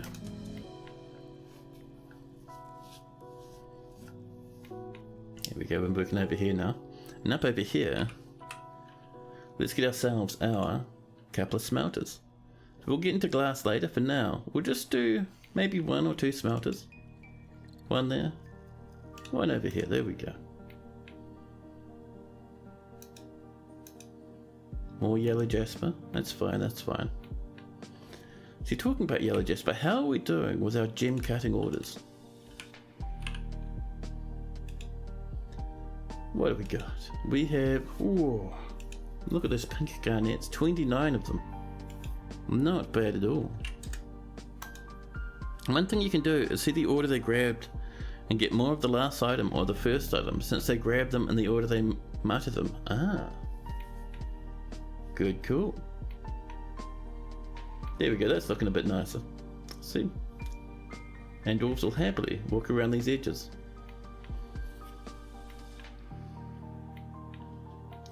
And over here, we need a bit more flooring. Oops. Selecting our material after placement, very important. And what have we got in the way of blocks, game? It's 31 limestone blocks, just enough for this wee small square. That's fine. You get told that they don't start grabbing until everything is available. No.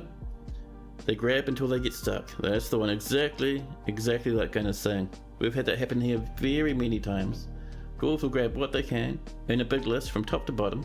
And once they get halfway down the list, if they run out of stuff they need, they'll just sit there and wait. Doesn't matter if other items in that list are ready. They want things in a very specific order.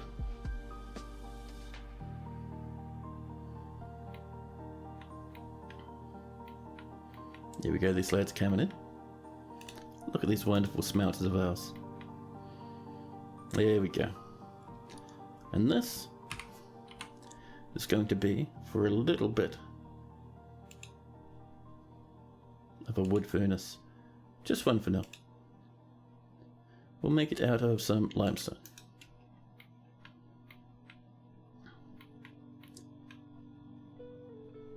You think they didn't even grab one thing? Oh really? Oh buddy. Yeah, they grabbed them in a big list from top to bottom. So they would have been missing at one very thing, and if they got that first thing they asked for, they would have popped everything from the sounds of things. So next goal, I'm reckoning probably just over here.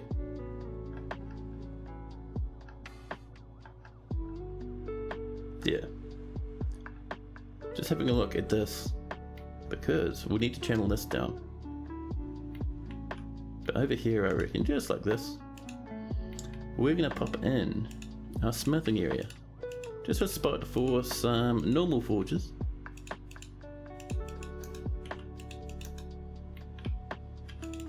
There we go.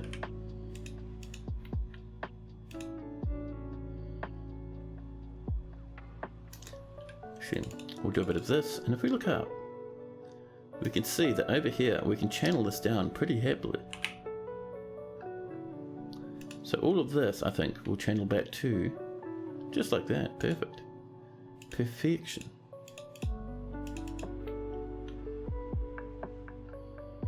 And we could channel all the way across, but remember, we do want a little bit of space for dwarves to walk around in if they need to.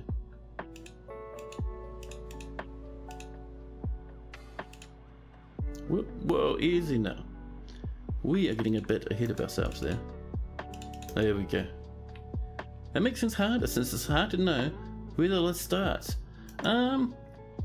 Yeah, I get where you're coming from, but at the same time... There we go. Whoop, wrong. What's this guy up to?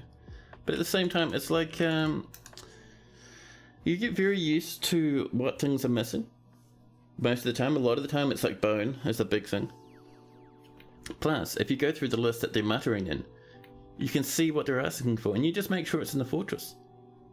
But even I, who have played this game for like mega hours, I still get stuck sometimes. I still get a bit confused.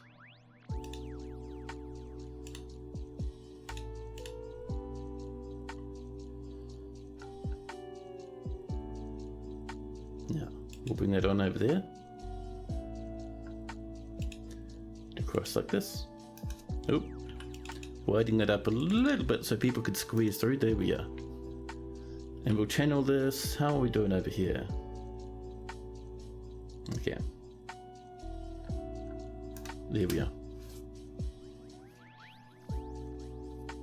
You butchered several animals for bones? Ah, fair enough. The list circles through and then hit a brief pause before starting again. The first element was metal bars. Ah.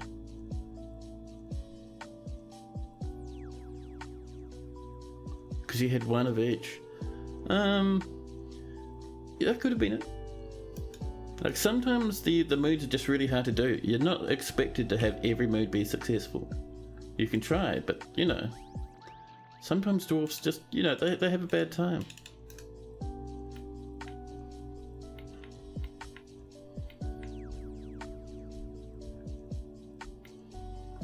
So this is slowly but surely coming together. We need to put an order in to start burning some wood. We'll make charcoal, and for now, only for now, we'll just say, if there's less than 10 coal, make 10 coal. Hey, Sniper, welcome in. this is coming together over here now. Good. Let's do our next floor of channeling.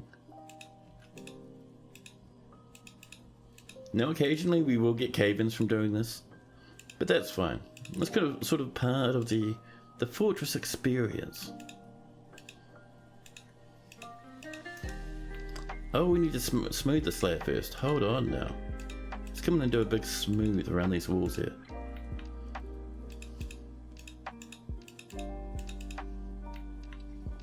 You saw someone talking about the consolidate command of DFhack. How does that one work? I don't know. My use of DFhack is very light. So you'll probably find that most people on the channel know plenty more about DFhack than me.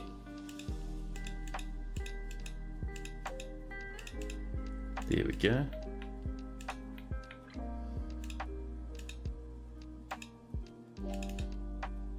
There we are. Once this is smooth, then we'll channel down to the next level.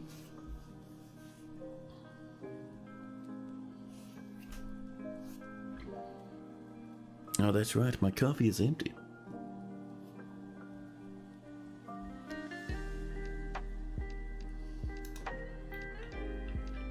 There we go, lands are smoothing, and soon we'll get another big chunk that cuts all the way down to this level. Fantastic. We're making charcoal, good. And with that we can also start smelting galena. Galena, hello. It's time to throw you into the furnace, and we're going to say, if there's galena and if there's coal, do 10.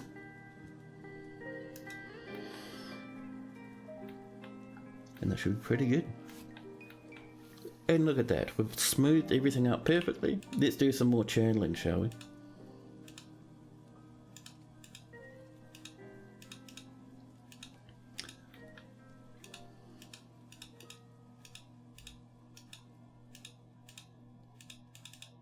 There we go.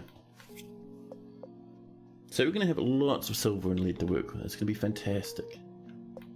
One of the first things we'll do, we'll start on the very beginnings of defences out here. We'll have to move these farms, probably over here or something, near where the animals are. That's fine.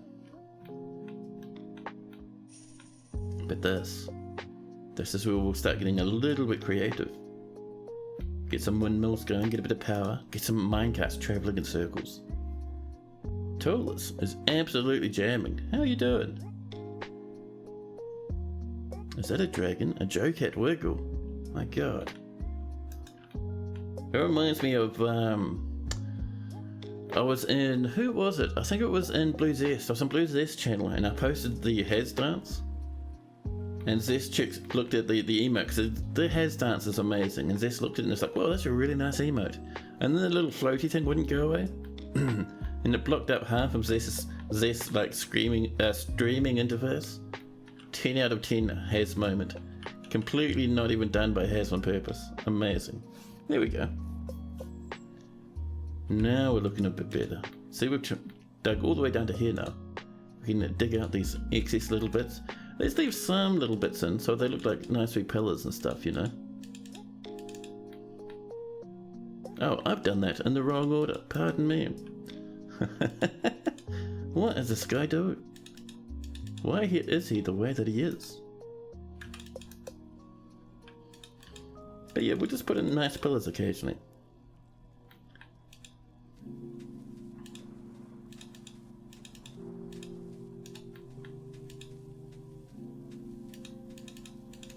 There we go. We can come in also and trim out a lot of this stuff. Yeah, that's the one, Sentient Potato. Love that emote. So good. I think I think Has, rather. I think good old Mr. Has made that in A Sprite. Because that's been making the rounds. A lot of people use it now. Dude, the crypt sauce, yeah. So nice. So emotive too.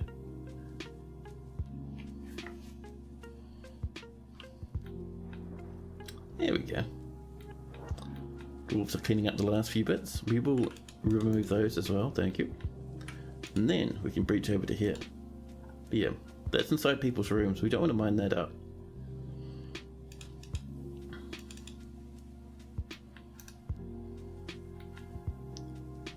Oh, is that the paywalls? It is paywall 1. I love it. I managed to get the one that's like a gate a while back. Good stuff, man. There we go. People digging away. A miner carrying the baby in one hand, their pickaxe in the other, digging out all of the stuff.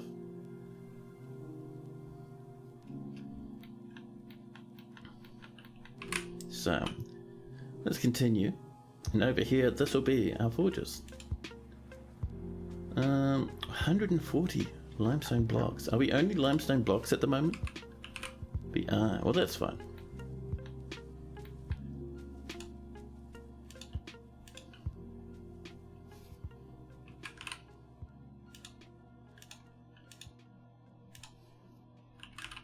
$88. We'll have enough limestone to do this whole room.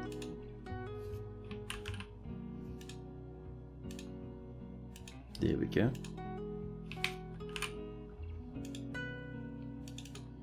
Man, I keep having this idea for a mod for Dwarf Fortress and I never get the time to work on it. It's going to be about just giving dwarves some more fancy clothing and stuff to wear. So they'll have like conical hats, like little wizard hats, and pipes and stuff. It's going to be good, man. However, nowhere near done. Like, not even do we have art for it yet. I've been so lazy on drawing, man. I've been so busy recently, it's my problem.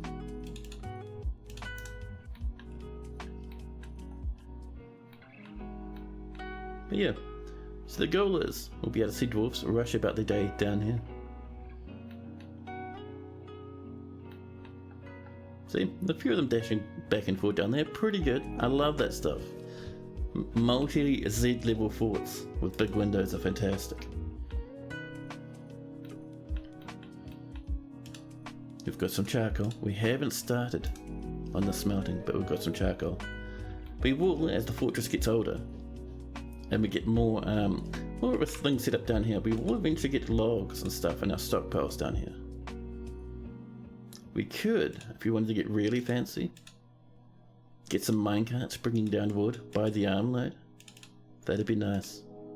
And we can get minecarts moving coal about the fortress as well. That'd be doubly nice.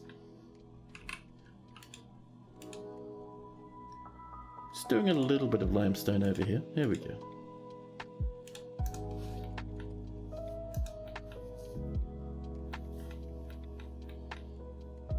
Nope, someone's moving slow. There we go. They're just moving the rocks out the way. I see you, buddy.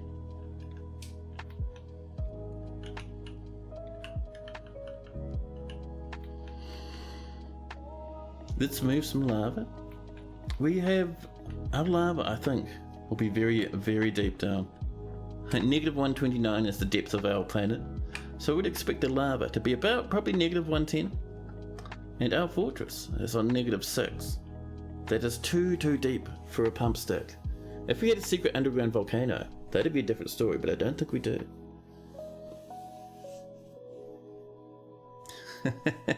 Linux comes in, a soliloquy.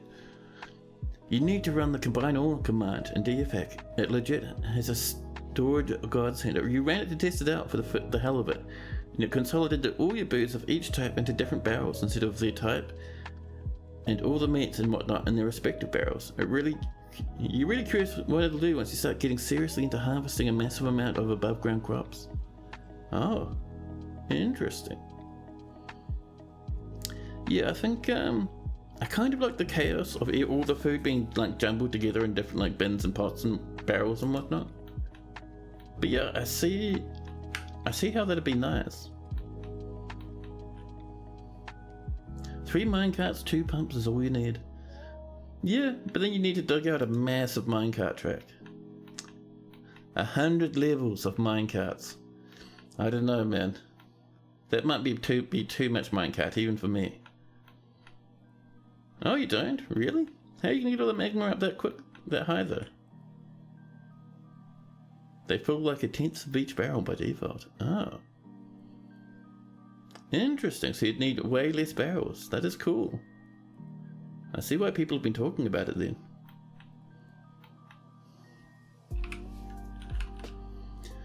Now let's do our metalsmith. We just want one. We don't need to go fully ham. But this will get us access to something very important. Something that various people in chat have been waiting almost 2 hours for. We'll get access to, I think is it Lennox's statue? I think it's Lennox's statue. So, metalsmith. We'll just pack it up here. Iron anvil and a nice wee lump of limestone.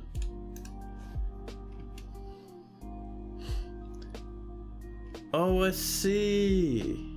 Yeah, that is very clever, Tolus. Now that you pointed it out, yes, you're right. So, what half of chat already understands and what Tolus was trying to tell me is if you have a minecart thing set up with a start and a stop but no tracks in between, dwarves will grab the minecarts and haul them like they would anything else.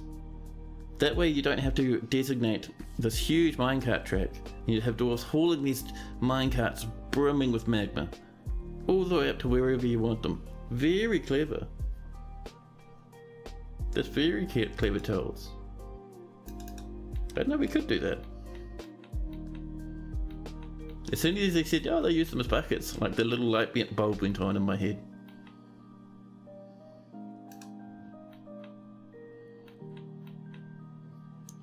So someone's going to be hauling down a very heavy anvil at the moment. Oh, that looks cool watching them rush about like that in the level below. Perfect. We'll even put little hangout areas down here, like little tables and chairs, just so dwarves will come out and have a chat and a hangout about the place. You don't understand a thing. Well, pretty easy. We'll say, imagine we had magma on this level. And imagine our magma was where these bricks are. And we wanted to bring it up to over here, next to our broken cart. So what we'd do is first off, we'd get pumps and whatnot, just to bring magma away from the magma ocean, just to make it a bit safer if you want. You get a minecart track, very important, that, say if our magma was on down here, right? This is our little pool of magma, we've safely pumped it just above the magma sea, right down here. And what we'd do is we'd have minecart tracks, we can smooth them or we can build them. These wee lads. And they'd come along this way, they'd dump down a level into the magma, and then back up again, up this side. And what would happen is we'd send our minecart down, they'd dump into the magma. If it's magma safe, very important, if it's magma safe, it'll come back out of the magma full to the brim with liquid rock. And then it'd stop here, and then we'd have like a stockpile or something for our magma full carts, and we'd have a new minecart route that would start from here, and it'd come up to, that's right, we're putting it up over here or something, right? There we go. And it'd come up to this point up here. Another stop here. Bop. And in here, you'd have like your pet or whatever you're going to dump your magma into, doesn't matter. And because there's no minecart tracks between stop 1 and stop 3, they will carry the minecart from stop 1 to stop 3. And once they've done their business, stop 2. Once they've done their business up here at stop 2, they carry it downstairs again. Each minecart can hold 3 of 7 of lava. Yeah.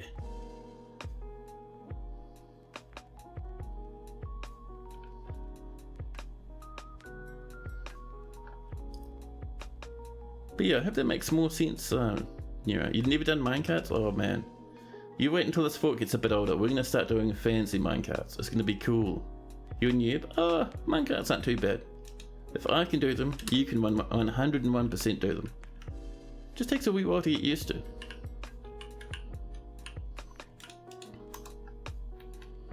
So up here, this is going to be just a wood stockpile, just so we can get it all in one place. Set that to be wood, and there we go.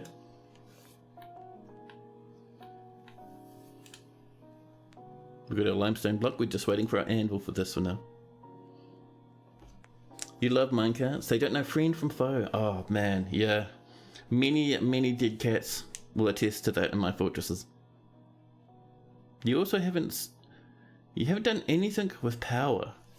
Oh, we'll be doing lots with power as well, or gears or whatever. It sounds scary, right? Especially after dealing with minecart stuff, where like Minecraft stuff, where there's redstone power and all their mods and all that sort of stuff. But in Dwarf Fortress, it's like you build a windmill to generate power.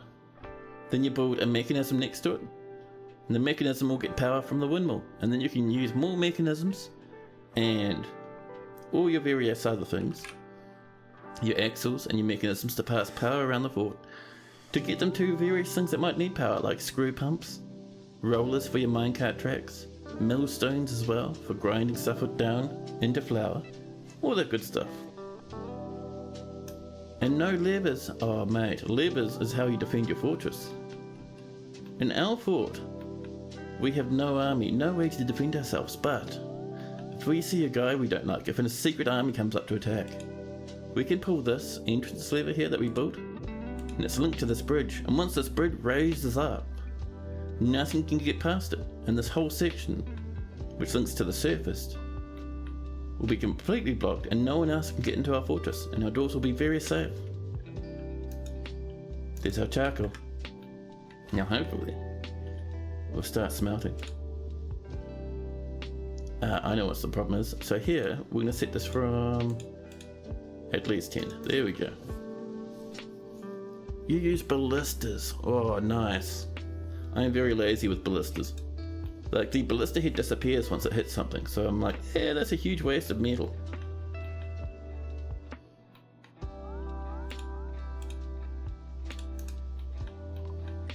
Oh, the elves have returned.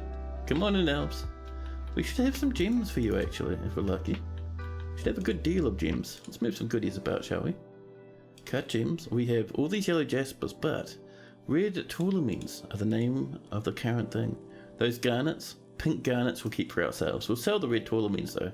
Elves will love them. Look at these dwarfs rushing over. I'm certain this mechanic costume is new. I don't think they were pink before. I mean, look at that. Surely this lad was never pink before. Lennox, why are you so hardcore? That's amazing. There's a workaround for not losing bolts. Is that you channel a hole where you expect them to end up and they'll drop down to the floor below? I do that with normal bolts for training, but it is a bit, I don't know, it's a bit cheaty. At least for me. I suppose everyone kind of does things their own way. Here comes the elves. Birds all over the place. So, let's get these farms moved, shall we? Oh, I forgot we had that set up. There we go, the elves are just unloading at the moment. So up here,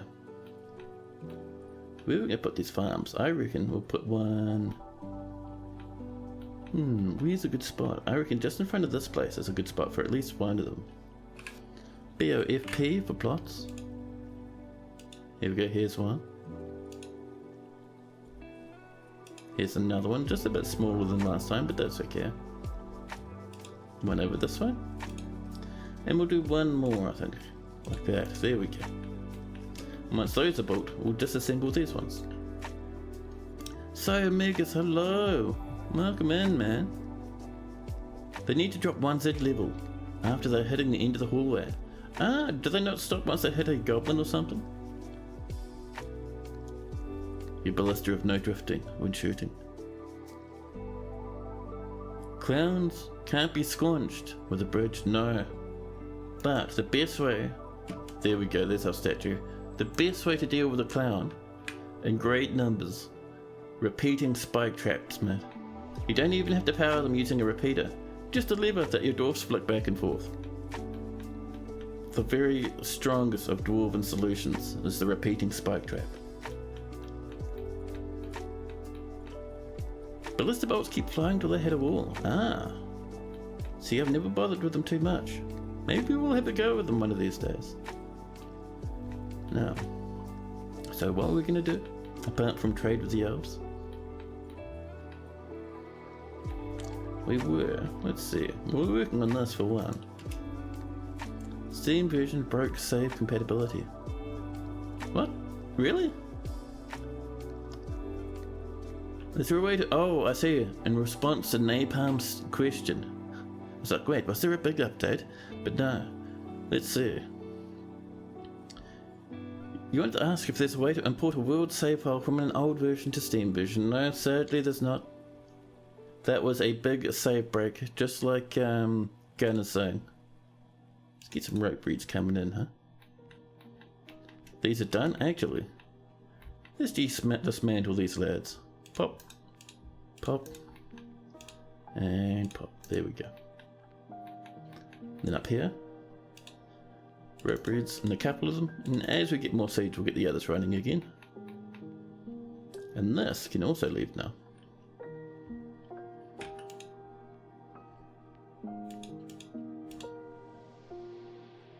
Cool, so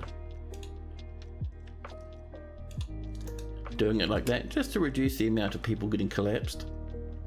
You kill 69 goblins a shot. Ooh. In real life. Oh, the corridors are fighting. However, a war dog's on the case. Good luck, buddy. Would have been happening up here. Oh, we have a corridor that left a front leg. A section of the cavern has collapsed. All our efforts were for naught. As Uvash the miner gets a bit squashed by a loggy.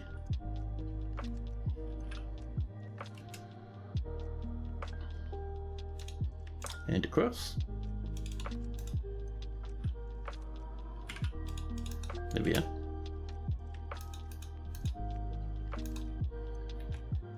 How was my day? All in all, not too bad. Not necessarily amazing, but you know, pretty alright, all things considered. Just another day working from home, and then I got to stream a fantastic game to some fantastic people this afternoon. You read the wiki for bridges, but you don't know how if you got it correctly. You can choose two kinds. One changes between floor and nothing, and the other between floor and wall. Yeah. So up here we have one. We got this limestone bridge, right? It's linked to a lever over here, and if we pull it, at the moment it looks like this. People can walk across it like it's nothing, but if we pull that lever, it raises to something straight vertical, and nothing can cross through these squares if that happens. If this raises, it blocks everything. And the second one, a retracting bridge, we don't have one of. And the way you choose it, right, we'll go up to our surface over this way. So in our construction menu, we can do our bridge. And if we look up here, set the direction for the bridge, then select the corners of the bridge. So that one there is saying it's going to raise this way. You can see that it has a mechanism on the left. So it's going to raise up that way. We can do ones that raise to the north, raise to the other side, and raise to the south. Or the other one we could do, this other button, it retracts. And now it's just a flat block, you see. And if we pull this lever, the bridge disappears. It doesn't get destroyed. If we pull a lever connected to this bridge, it'll come back again.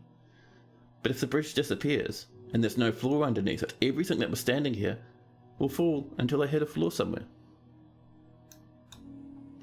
So the ones that raise up, the vertical ones that raise up vertically, if they go down and there's something underneath them. So if we go over here, this bridge, if we had this raised up, and say a cat ran up and stood there, and we dropped it down again by pulling our lever, that cat will get squashed and deleted.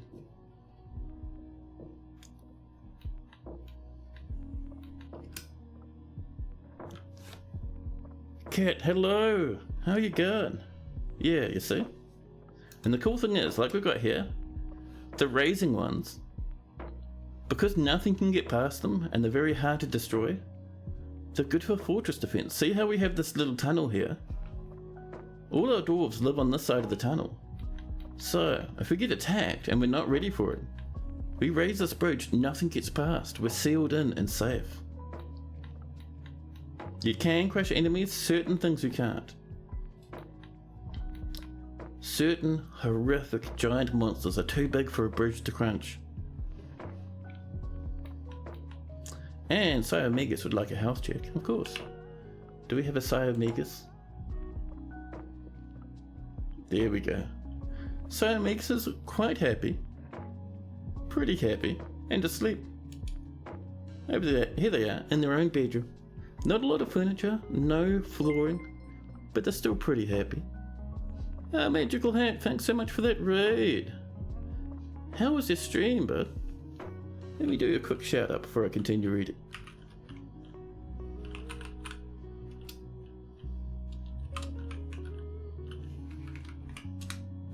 There we go.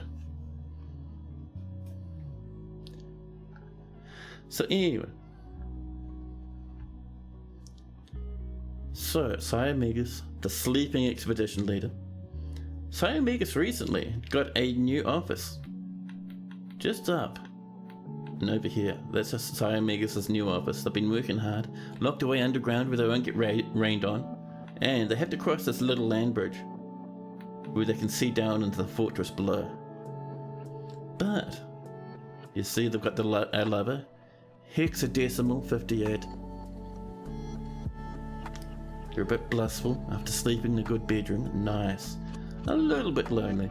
Not too bad. A bit bored. They want to get a bit more hardcore in life, but that's okay.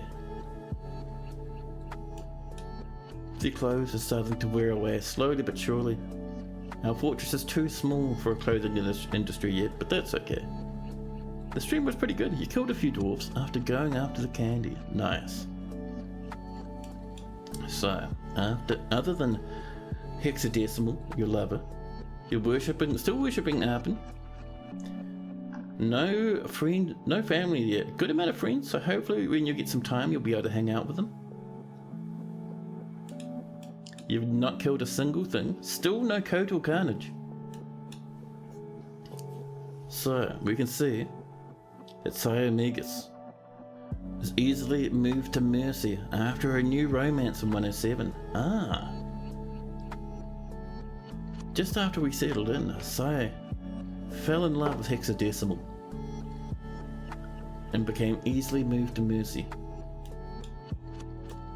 Other than that, nothing too major going on.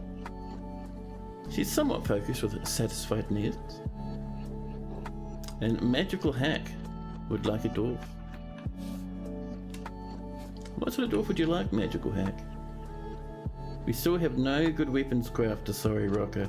We're keeping an eye out for a good weapon crafter for Rocco. They've called dibs. They've put points to it as well. The Quirtles are fighting. Dwarven children and metal crafters are causing a big ruckus, fighting off the Quirtles. Let's put our statue in here, by the way. I haven't forgotten. We have an iron statue of Lennox, who actually survived a Quirtle attack and has gone back to living happily. You would like to be the broker. So our broker is hexadecimal, sadly. Hexadecimal is an amazing, amazing broker. Can you invert the signal of a lever or react opposite to a lever from a bridge? So you're saying when a bridge goes up, something else happens as well? Something else closes? You'd like a metal crafter? Oh, a locum down here? Good, cool. Locum's just going off to bed. They're active metal crafter. They haven't done any in a wee while. We haven't had our forges set up yet. She's feeling euphoric though. It's absolutely fantastic. Would like some more dining tables. Would like some better mugs and cups and whatnot. Would like to be a bit extravagant. Also has 2 lovers. Like a lot of other dwarfs. Their clothes are starting to wear out. One of their shoes a bit worn out. Their pants are getting a bit tattered. And they're crying just a little bit after that fantastic beer. They have an auntie in the fortress now. And a niece. And let's not forget, whoop, wrong one. Locum, where'd you go? Let's not forget to name Locum, huh?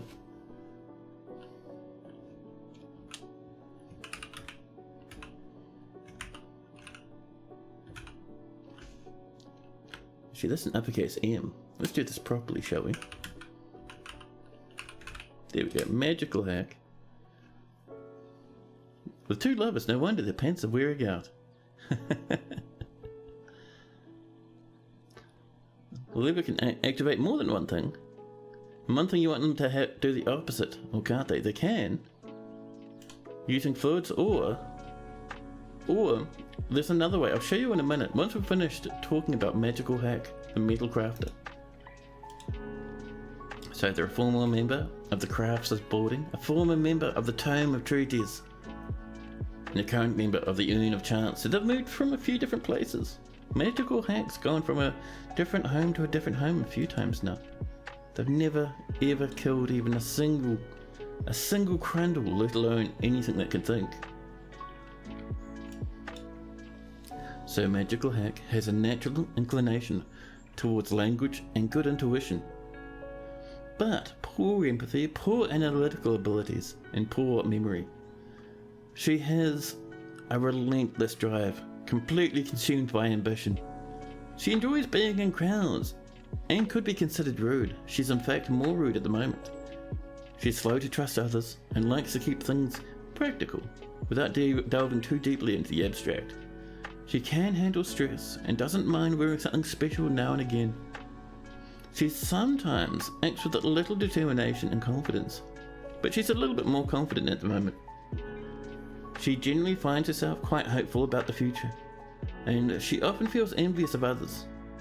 She has a tendency towards forming deep emotional bonds.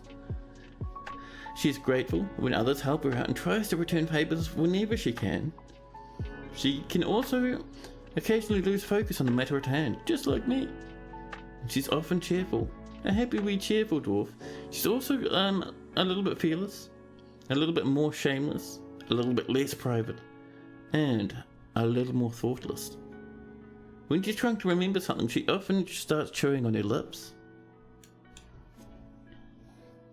Magical hack personally deeply values introspection, has a negative value of those who exercise power over others, and values good craftsmanship. However, even though she doesn't like it that other people wield power over others, she herself dreams of attaining rank in society. Magical hack likes gypsum, zinc, kaiso beryl, ii leather, battle axes, horses for their strength, and giant axolotls for their gills. Sweet puns for their round shape, the sound of the tressed music, and the sight of the reticence of dancing. When possible, she prefers to consume strawberry wine. She absolutely detests mussels. She thinks they're the worst thing possible. So there's our magical hack, the magical metal crafter. Off to sleep. So, if we were up here and we had a setup where we wanted one bridge to be up and another bridge to be down, and the Liverpool would swap their positions, we would do first 2 bridges. We'll have one that comes this way. Out of, what do we got? Custard apple wood is nice and close, and we'll do one that comes this way with some cocoa wood. And then we need one lever. You can put your lever wherever you want. We're just putting it here for now. Give that a bit of time. Dwarves are coming in with the wood already. Over they pop. Running underneath the trees. The secretive dwarves of Northrough, hiding away in their dwarven habit, scouted and dashing amongst the trees. Here comes our bridges. Dwarves doing their best. We're getting our lever by a lady carrying a baby. Now, can they overlap? No, they're both constructions. Constructions can't overlap. If we tried it, we put a bridge here, using whatever that is, and a new bridge right on top. Building present, we can't do it. They can't overlap. Even if you have one raised up, you can't have them overlap. So anyway, we need to link this to one of our bridges. Someone will be coming over. What we need is a dragon around these parts. Oh man, could you imagine a swift dragon coming in, burning away bridges, burning away trees, Burning away dwarfs. Fantastic. Someone's on their way with a mechanism. You could put one above the other. Well, if you had them on different Z levels, so you had a bridge up maybe here and then one down here on the level below, that'd work. There we go, these are getting linked up. We have one mechanism. The new fort has a ton of bamboo, unfortunately. DFX says no pandas in the region. Oh well. So anything that falls gets trapped. That's the one. That works perfectly if you'd like to do things that way. One of is retracting and the other one is the other type. So things will get trapped and then you want to pull another lever to smash them. You could do that. And this is done. Yep. So if we pull this lever, this bridge is up now. So this one is blocking. Things can't pass through in this direction. This one's down. So now we get this lever linked up to this bridge as well. And you see one is up, one is down. So every time we pull the lever, these will alternate.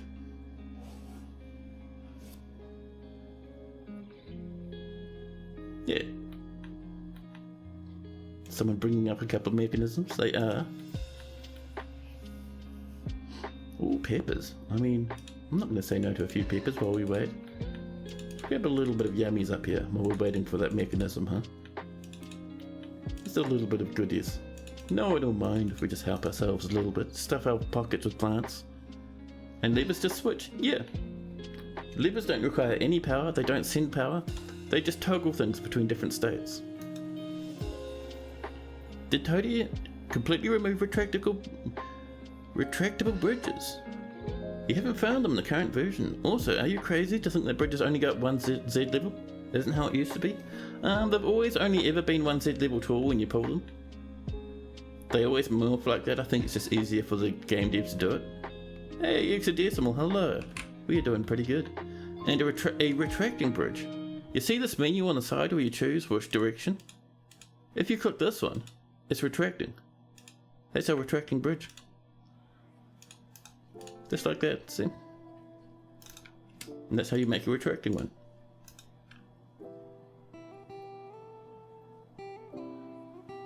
Good news, you're sick today, so you get to watch the whole stream. Oh, buddy. I'm happy that you're going to be here the whole stream, but I'm sad that you're sick. We forgot to trade with the elves. Let's get to trading right now. I got too distracted with bridges. Let's grab 2 musical instruments. 3 musical instruments. Couple of toys for some children. Gotta keep those kids happy, man.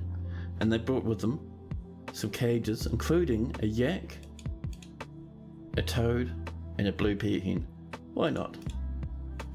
We'll snag. Usually we buy barrels, we don't really need them though. We're making our own wooden stuff. What else do they have? Oh, some cotton chores. Some cotton socks. Some spear shields. We'll grab wooden shields from the elves, that's a good time. Let's see what else we're grabbing. They've got some arrows. Ooh, if they have bows, I'll grab their arrows actually. Let's have a look. Do they have some bows up here? We have 3 bows. Dwarves will wield bows very happily. We'll grab some arrows. We're just watching our value to make sure we don't go into the yellows. It's just a nasty cold, you'll be fine. First sick day of the year. Oh man. That is... You're doing well if that's your first sick day. If an item is on top of it when retracted. Let's see, do they still inflict terminal velocity on anything on top of it? Yeah, if it's a raising bridge and it raises, the thing sitting on top of the raising bridge will get absolutely launched. Maximum speed. It's fantastic.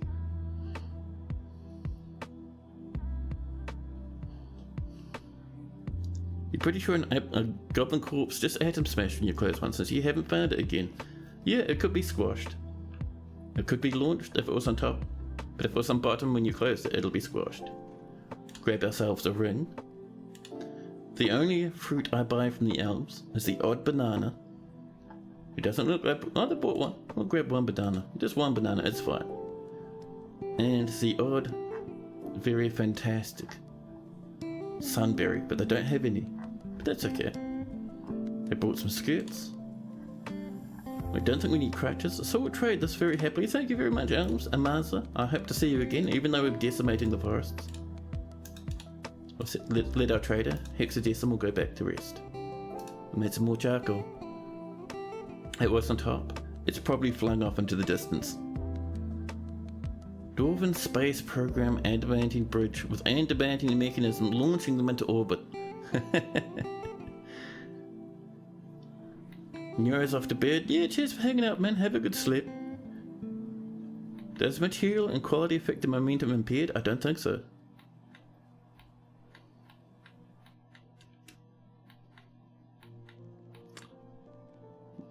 Is that someone smelting? Oh, look at all that silver and lead. My god. And we have that ready now. It's not bad so far. So what we need... First off, we need to finish this. Stripping this down. We'll let that one go first, and then we'll keep working on this stuff.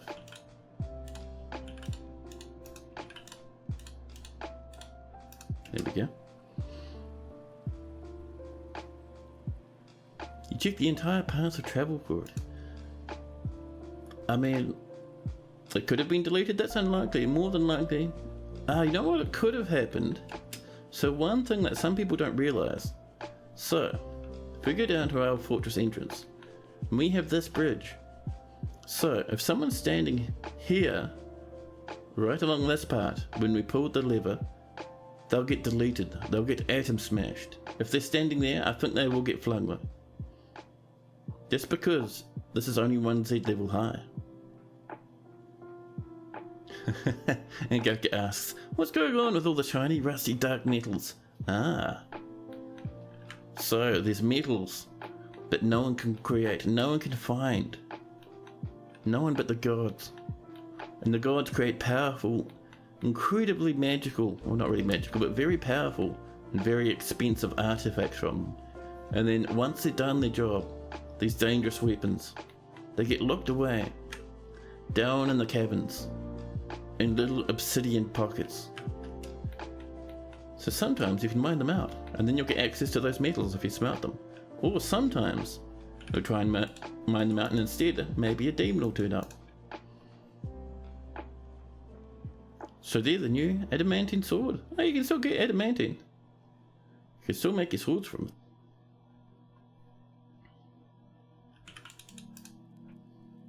Look at these lads working hard. So, we have to pull these down one at a time now. There we go. A little bit over here if you feel like it. Thank you. A little bit of that. Here they come. Someone will rush up and do it any second. A lot of the dwarves are rushing out to get something to eat. There's a chicken in the cage. You meant the sword in the Onyx Temple down the bottom of the cavern? Yeah. That's the new stuff now. You'd love a dark metal katana. I don't think you can get katanas in Dwarf Fortress. We can only get Tolkien-esque weaponry. Sometimes the divine artifacts comes with a free wielder for your fortress. Yeah. You'd need to mod it. That's the one. So let's remove these. We will rebuild them somewhere else, but for now, we need these gone. Because this is where we're going to be putting our fortress defenses.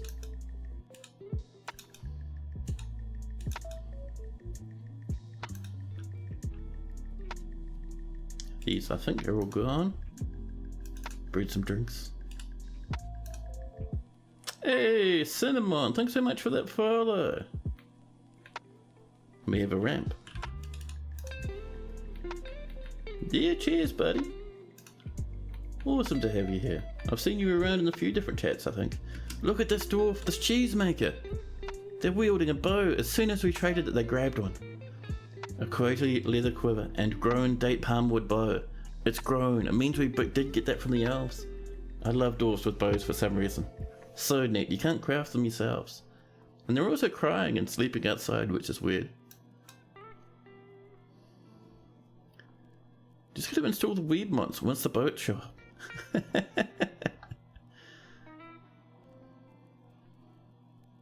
Hazard and Santa, yeah, that'll be the one. That'll be the one. How goes? Oh, how does the army expedition function? We have hunters, we have hunters. We have dwarves off hunting, they're using bows and arrows and quivers.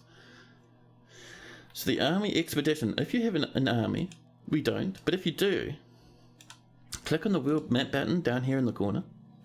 It brings up this, and inside of a pink box you'll find your own fortress, and all around you there's all these other towns and settlements, villages, fortresses, horrific goblin pits, all sorts.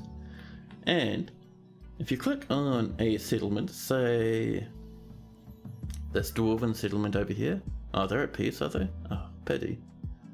How about, who doesn't have contact with us? These are at peace.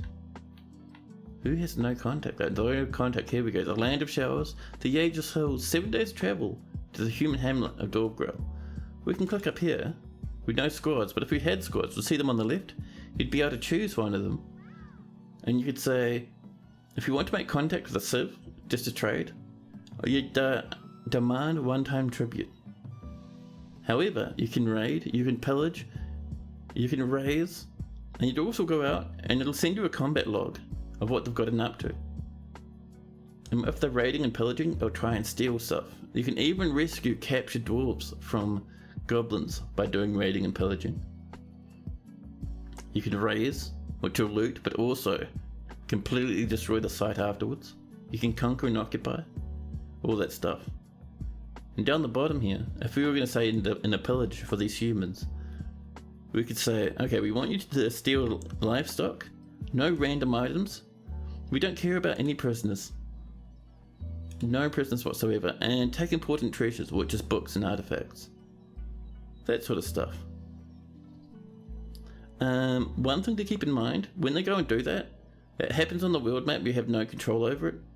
They're going to change it in the future, but it requires a big map rewrite. Oh, let's make sure that that thing's gone, huh? I don't want that kind of... Hup, there we go. Nice and easy. Oh, I see a cat's been menacing masked lovebirds.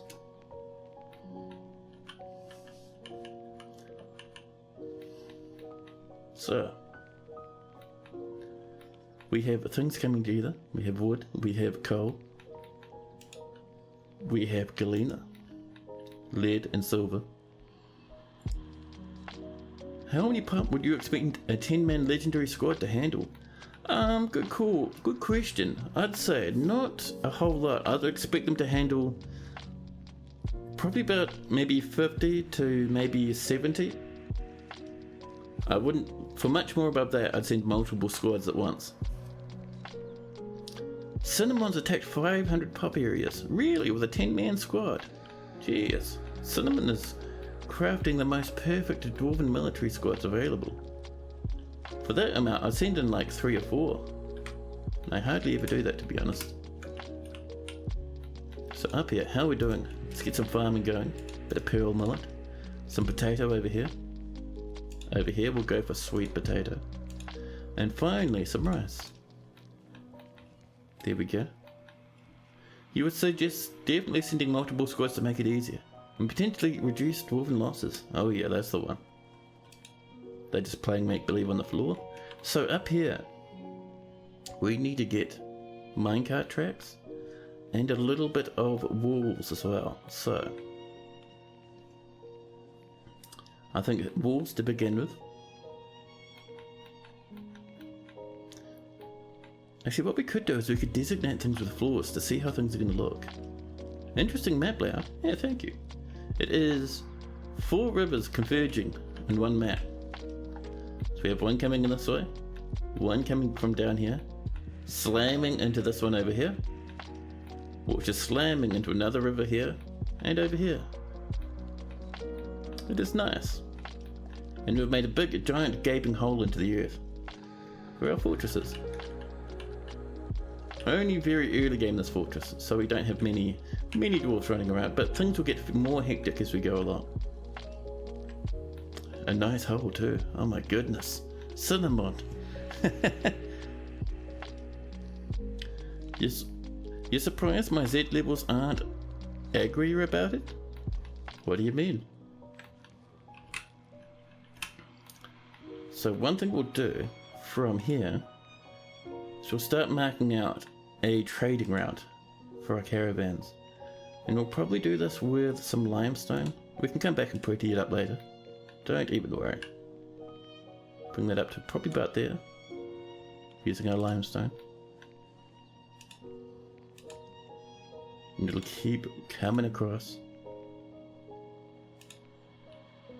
Here we are. Hey, Lordaki, thank you for that follow, man. Thank you so much. And a bit of this. Yeah, there we go.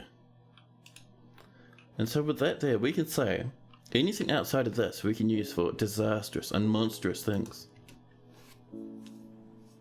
Holy crap, Cinnamon coming in with a sub, or also known as a subby wubby, according to Mr. Hazahaz. Thank you so much. Super appreciate that, man. Angrier. Normally, river junctions where you find shared cliffs, due to one river being above the other. Oh, I get you. We do have... That was originally the goal. Someone in chat asked for waterfalls, which is why I came here. But we have only one waterfall, and as you can see, it's not much of a waterfall. It goes down one Z level and just kind of slurps down into this other river. But that's okay. The map still looks amazing. And we'll add our own waterfalls later on anyway. Chat demands hand flute. I wish, but no, I can't. I'm sorry. There's less waterfall and more just water slide. Yeah. And we got some migrants. There we go. Oh, it was the tail end of some migrants. Only about 4 people turned up. That'll change. Especially as we start putting down lead and silver. Oh, Napalm Firestorm the Blacksmith has been possessed. Buddy, best of luck. There's forges for you down below. Go take care of yourself, mate. We're very low on food. Oh my god, I've just noticed. Dear dwarfs, please come up to the surface and do some plant gathering. Oh, mung beans. Yum yum. I'll grab a few beans.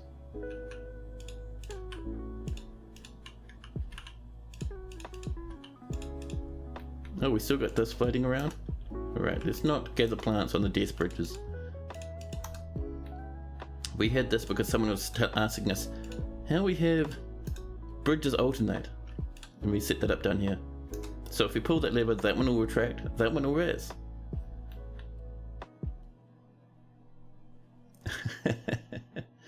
Now Sentient Potato is talking about hand flutes. Where? Sunberries. Oh my god, I wish. I wish. And here they are down in our Metalsmith's Forge. Napalm is getting ready. They brought Ushria, their baby, with them for their journey. Off they pop.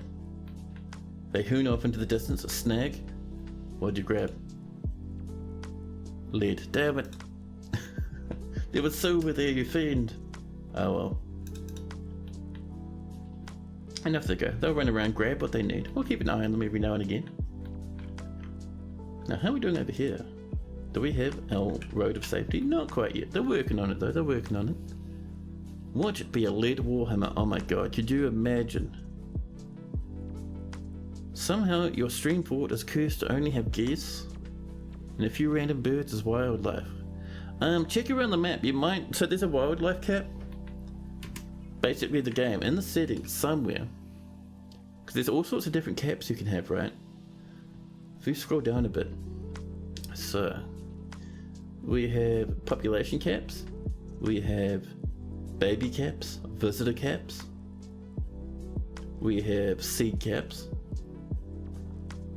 total seed caps. But have a look around to see if there's a wild animal cap. I'm not sure if there is. There might be. And if it's not in here, it might be in the actual config files for Dwarf Fortress, because there's more settings in there. But the other thing you can do is if you have DFhack and you're wondering what's going on with my population limits animal-wise, I think it's kill. Not kill, is it? It's something along those lines. You don't think it's a camp, it's like one flock that spawns and then that's all. Possibly. Maybe they'll invent the world's first dwarven gun. Region pops. Ah, that's an interesting one. I was going to do the killing one, but we can have a look at region pops. Change regional animal populations. Interesting. There you go. If you want to fluff with that, go right ahead. But what I was going to say is there is another one. It's not kill, it is something fancy. It's like execute or something along those lines. Where are we? Let's see. Curse check. Remove stress, burials, cave-ins.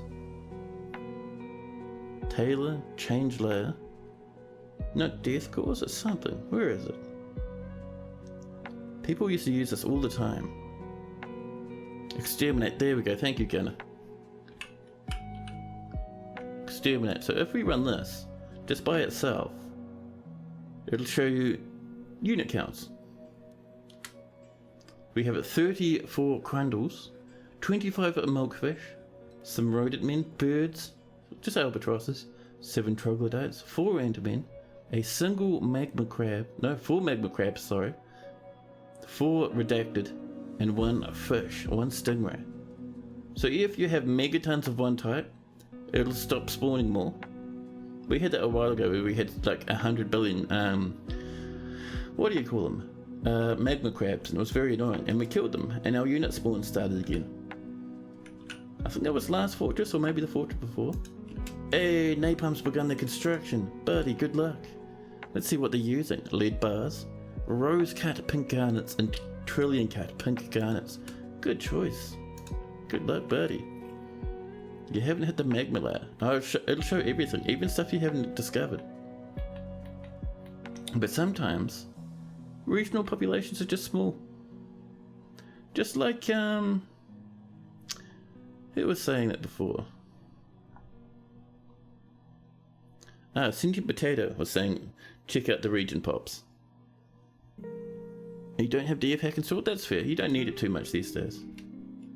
The reason I installed it, because it re-enables Civilian Alert, which I think is an integral part of Dwarf Fortress. All it needed was a button. And that's the original reason I got it for. So if you don't need that, you're fine. I know Blind plays without it and he's fine. More lead and silver. Our dwarves are getting us some plants, which will turn into food. And I think it's time for us to get a bit fancier. 29 pink garnets have been cut. Let's slowly but surely start putting in some flooring, huh? We have lots of lead. 39, not bad. And little bit by little bit, we'll put in more and more lead floors as we go along. In the middle, we might do silver, we might do something else. We might do mudstone, that'd go good with lead. A mudstone and lead entrance with the odd silver pillar and silver statue. Heavenly.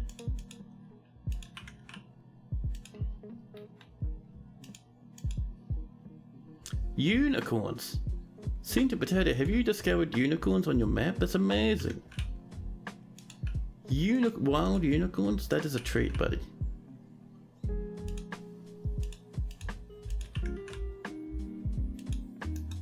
There we go.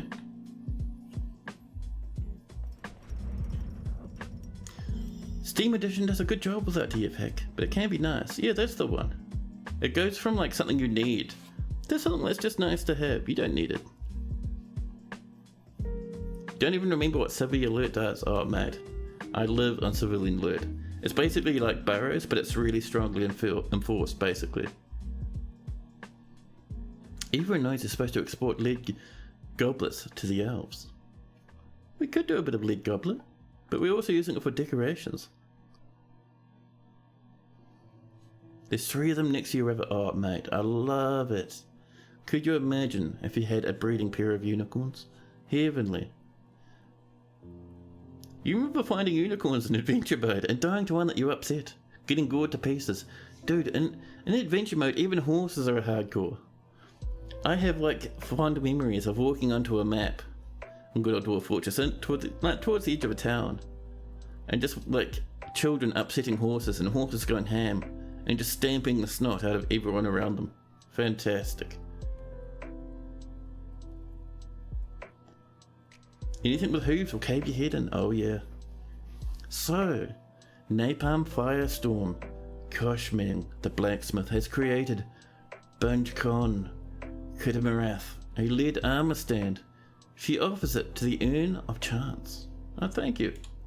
Good job, Napalm. We'll grab that lead armor stand and we will put it probably just right here. Everyone who comes in will be like, oh snap, is that a lead armor stand? And you'll be like, oh yes. Let's put it down some nice silver flooring first. And then we'll put our armor stand on top.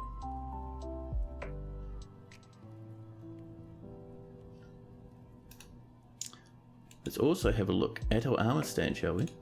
It's called, wait, what was that called? Lizard Master, the Ardent Delight. Lizard Master. Best name. The value is 18,000. Napalm's been working hard. It's a lead armor stand. All craft worship is of the highest quality. It is encrusted with octagonal cut pink garnets, studded with leads and encircled with bands of point cut pink garnets. Oh my god. Never before has anything been so fancy.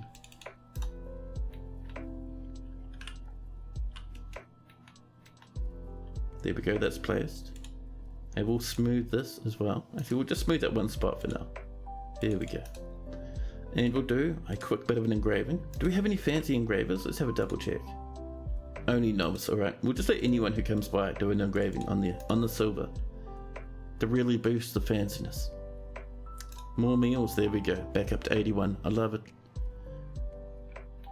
Can you see if it has any special engravings? It doesn't. It just only has embedded stuff. You're back and showered. So Megas, good job. And so Megas would also like a statue, of course. Do dwarves go mad if you encrust an artifact gem on another item? I don't think you can do that in the first place. So perfect gems are not in the same category as cat gems, so they won't be encrusted on anything. You should be fine. Can you have some Mog Hopper themed items? Like for the expedition leader thing. Oh yeah, we can do a few Mog Hoppers. Would you like silver, lead or rock for your statue material? Because don't remember you can specify that as well. Here comes our lead flooring. Already that's looking nice. Fantastic. Here we go. People are engraving, people are smoothing. Silver, awesome.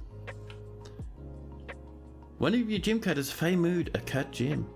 Yeah, so it'll be, it won't necessarily be a cut gem. It'll say this is a perfect gem, or something along those lines. But it shouldn't get turned into any studding stuff, so you should be completely fine on that front. But let's do ourselves a silver statue. One silver statue, please. Just the one. And it's going to be a Mog Hopper themed. Like for the expedition leader thingy. Can you specify images on crafts? You can't, can you? You can with engravings. You can on so engravings, yes. On actually, I think you can. I'll show you in a second. I'm fairly certain you can, but first let's get this done and then I'll show you how to do an image. But for now, new image. We're going to do 3 lots of Mog Hoppers.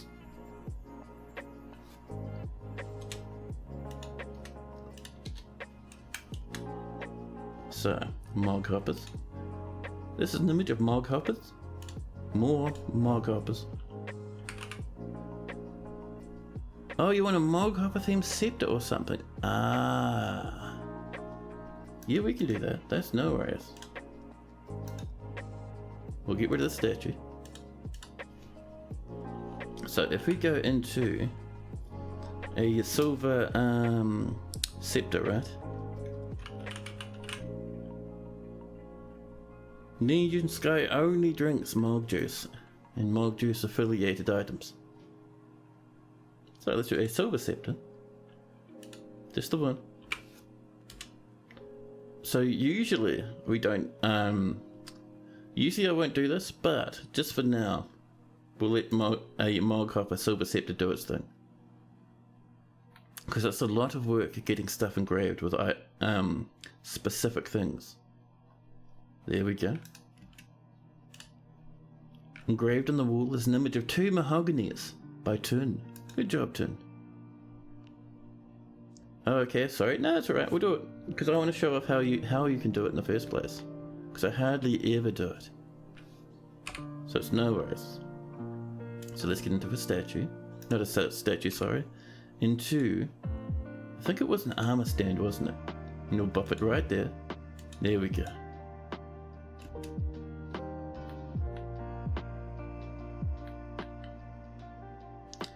So the next thing we'd like to do is down this way.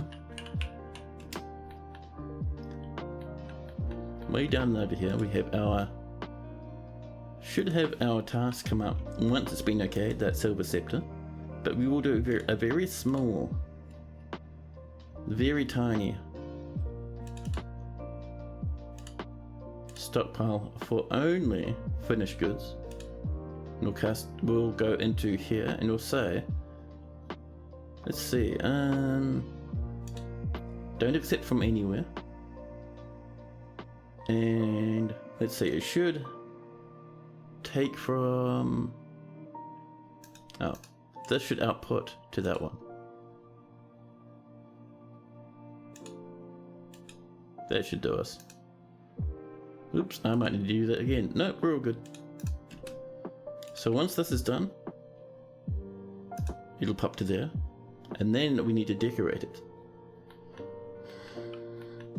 So for now, we have to wait for our manager to get round to it. As our fortress grows, we'll start limiting what our manager does. We're not quite at that point though. How are we doing with rooms? We have some babies without rooms. A few people. We need about 4 or 5 rooms? Yeah, definitely 5 rooms. Alright. Let's come up this way. Pop some more rooms over here, huh?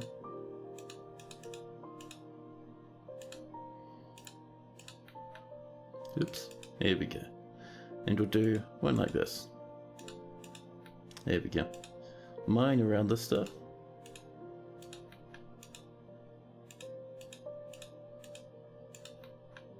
There we are.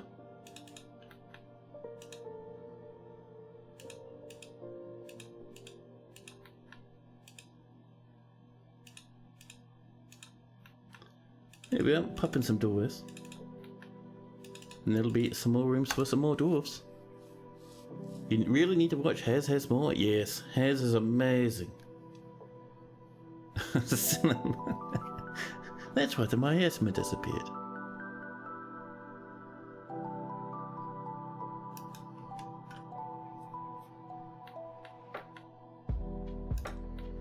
Now, Haz a pantsuit is a good gubber. He is, man. I was watching him just last night as he was playing that new, what is it? That new Dungeon Keeper clone? Or knockoff, or whatever you want to call it. To be honest with the writing, I don't love it, but watching Haz stream it is fun. Dungeon 4, that's the one. One day you will travel north and raid his cave.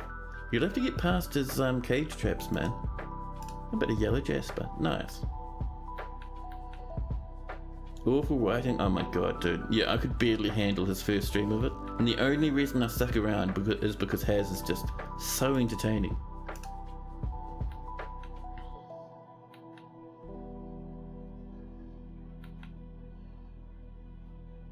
Haz makes boring things not boring, yeah.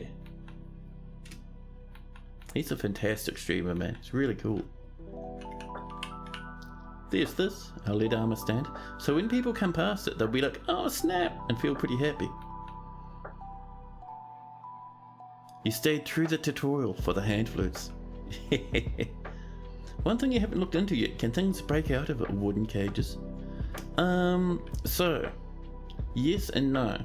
Basically, small animal traps, which are effectively small cages, they can get broken out of. I think rats will gnaw through them. Large cages, things will break out of them if they get let out by like elves and stuff will let animals out of boat cages. But other than that, like if a cage is destroyed, the thing inside will be fine. But if something destroyed the cage is made out of like, lava or fire, then it's a moot point, because whatever's destroyed the cage is going to kill the little lad that came out of it. He also makes your neighbours concerned for you. I can just imagine, yes, but will there be a cat blaring hand flutes from his computer speakers all across the neighbourhood?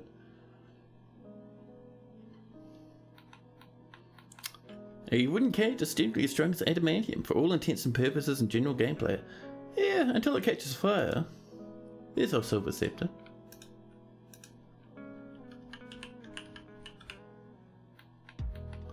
You're wondering, since in real ISO you said to put metal cages in the prison.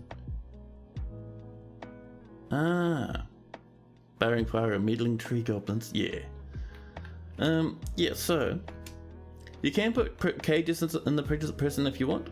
They can be of any material in there, you'll be fine. You can also put chains or ropes in too, and those will also be awesome.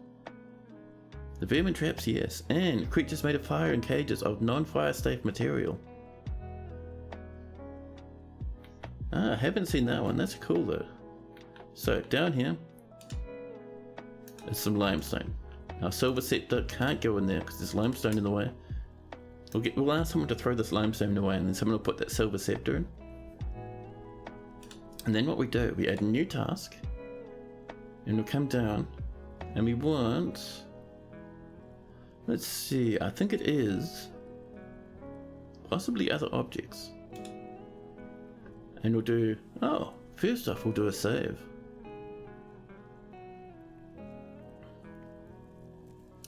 Usually you do it to provide happiness despite them being jailed. You tend to roll the ropes of fine quality to keep them in posh rooms while they're imprisoned. I like to go for the most expensive metals like gold or silver, the most fanciness I can find. Fire imps and firemen are made out of fire and will eventually burn their way out of a wooden cage. That is cool, and I haven't seen that. It's silver. Now, does this let us stud from here? There we go. So we're studding. So this stud with silver. This is the decorating item with silver. It'll take the nearest item, which will hopefully be our scepter. And if we go in here, we can choose hanging rings, spikes, if it's covered, if it has bands, or if it has an image. And there we go. Now we can go. A new image of creatures of the mighty and wonderful Moghoppers.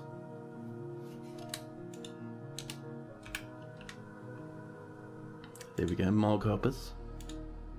More Moghoppers.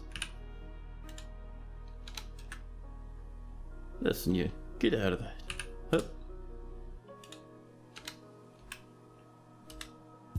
It's not often you learn new things in Dwarf Fortress. That's no worries. I picked this up from other people who told me a handful of streams back that you could do it via checking these items.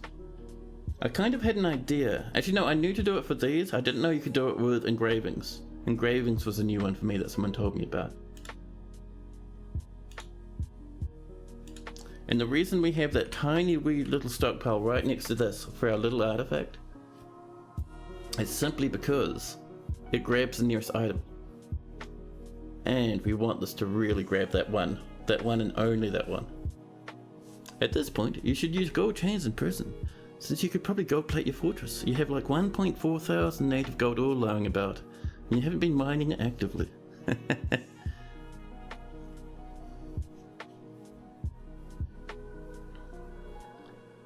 Let's see. Channeling interrupts pathing a lot in the way of usual pathing. That's not too bad. So, going up and down ramps is less expensive than going up and down stairs, especially in heavy areas, because dwarves will see less other dwarves on their journey.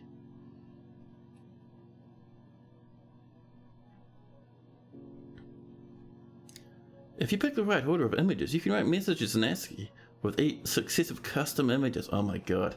We could do that, but it'd probably tear out the last of my hair before it was done. So let's do our relationship, shall we? So, X is admiring Y. The mog hopper is admiring the mog hoppers.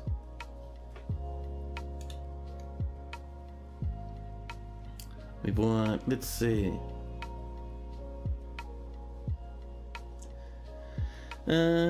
Praying, screaming, shooting, refusing and raising, speaking with, striking down, surrounded by, there we go, the mog hoppers, surrounded by the mog hoppers. And Space Pirate 256 dropping in the follow, thanks buddy, that's awesome. You want some mog hopper juice too? Yeah. We'll just do one more relationship. And we're gonna have, let's see, where's embracing?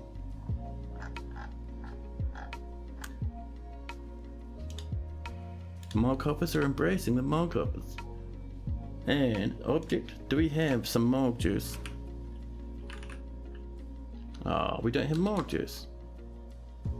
The mog hopper is being milked. Hold on now. I don't think we can have juice. It's a pity. The mog hopper is extracted. But yeah, I don't think we can mog it up. If it would be, it would be in here. But sadly. Do we have milk? We do not even have milk. Heartbreaking. Well, that's alright. We still have an image of mog hoppers and a mog hopper. The mog hopper is admiring the mog hoppers. The mog hoppers are surrounded by the mog hoppers. The mog hoppers are embracing the mog hoppers. Done. Now, it should only hit that one artifact. Please, oh please. Actually, what we'll do, even more, we're going to go and give this another order. And we're going to say it should only take from this one as well. Done. There we go.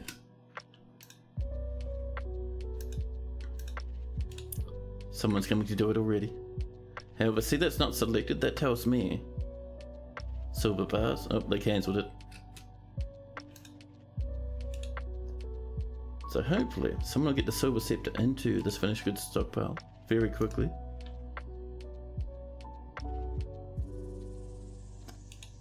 Come on, move this on over, huh? Dwarves, come on now. I think most of our dwarves are taking it easy. Oh, I know what it is. This should be...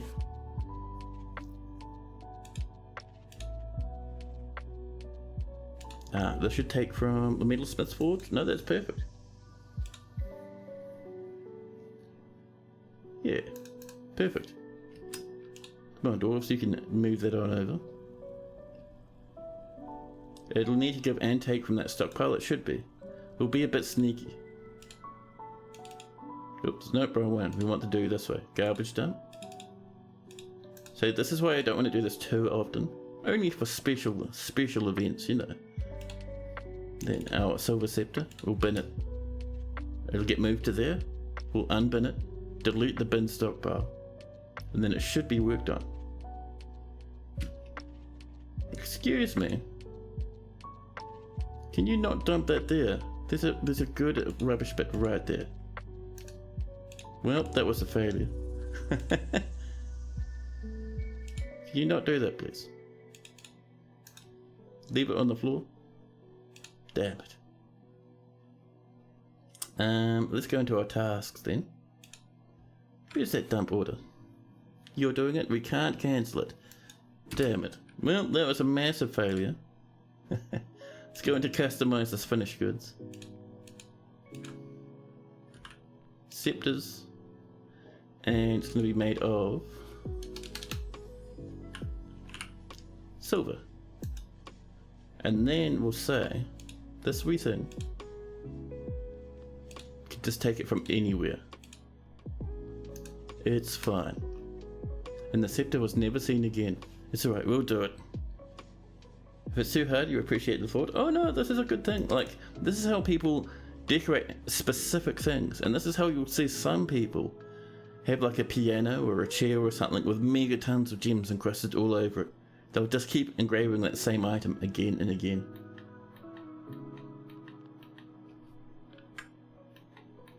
We just have to find out where the item is now. And also where our rubbish bin is. There's a bad chance that the item might get thrown off into here. If that's the case,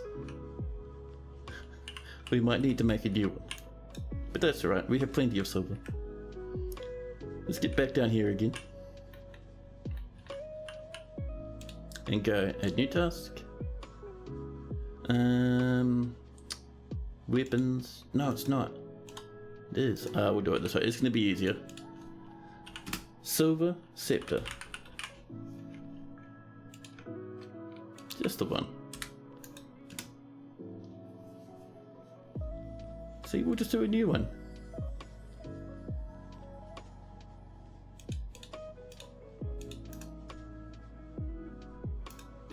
We will need to do our decoration once again, but that's okay.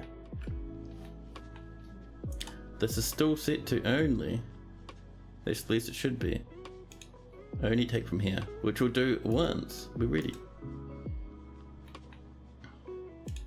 For now, someone's working on our silver scepter. They're already working on it. Silver bars and charcoal.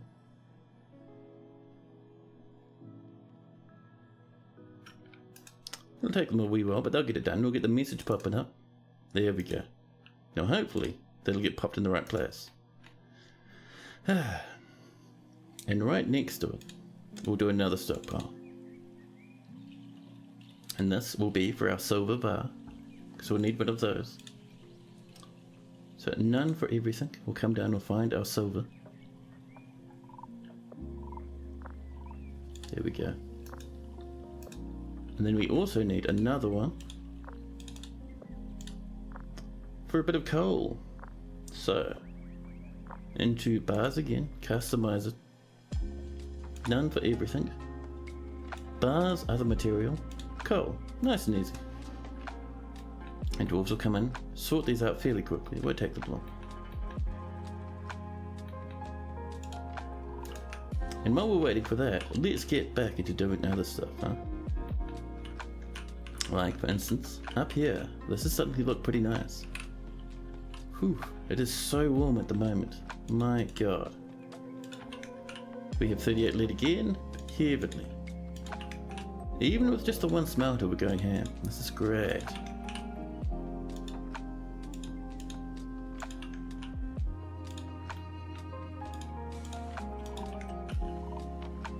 And we do have to put in a specific order for our mudstone. Like, do we want mudstone or something else? Mudstone will probably be pretty good, right? We'll try it anyway. We'll put in an order for a stack of 10 mudstone and maybe a stack of 10 sandstone. Blocks, that is. Just to see which one we'd like the most.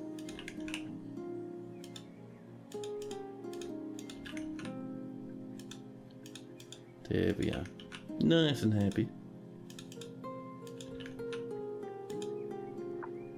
Brown will match the lead. Oh, you reckon? That's a good call. And I suppose mudstone, just being flat grey wouldn't be as cool, right?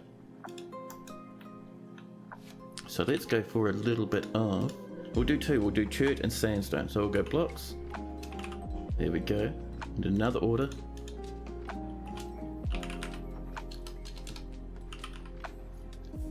Now I know we have chert and then we have sandstone, don't we? And conglomerate as well.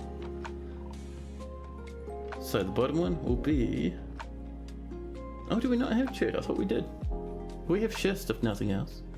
A stack of schist blocks and a stack of... Yeah, I think it's claystone. Claystone's the dark one, isn't it? Crap. Which was the light one? Siltstone. There we go.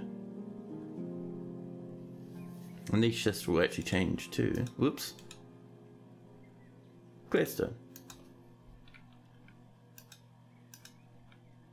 Lots of drinks, lots and lots of drinks. I love it. Now, how are we doing down here? I have a quick look at our stuff over this way.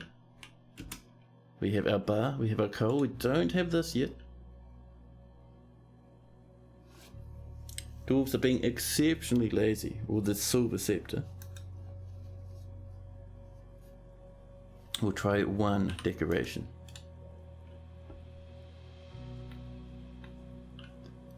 So we're gonna go for, let's see. We'll try and start again.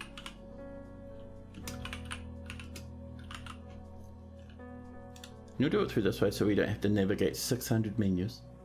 We'll do it once and once only. And it's gonna be an image. New image. Because we have to recreate our Mog image again. Mog. Set it to 0 so it's plural. Mog upper.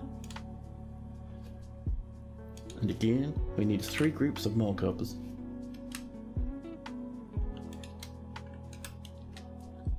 Oh, it's gotten toasty. Bloody old summer's on the way and I hate it. I know for some people, summer is the best of things, but not for me, man. I'm not built for summery times. This is an image of Mog hoppers, and Mog hoppers. Mudstone is quite brown, isn't it? Oh really? I thought mudstone was grey. After the last fort was a super deep fort, you're now ready to try a surface fort. Oh nice. Let's do our relationships. Admiring, of course. The Mog hoppers are admiring the Mog hoppers. We'll do surrounded next. Is refusing, raising, smeared, speaking and striking, surrounded by the Mog hoppers. And then finally,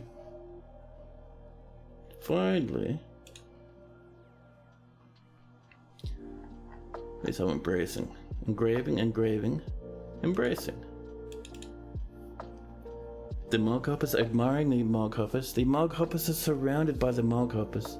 The Mog hoppers are embracing the Mog hoppers. Done. You'll see how that goes. We will ask for 2, because I don't want to have to redo this 10 billion times. There was some more fry, I think. We're keeping an eye on this. Someone will hopefully get this going for us. Hopefully. With that underway, and our rooms up here coming together, we're doing pretty well.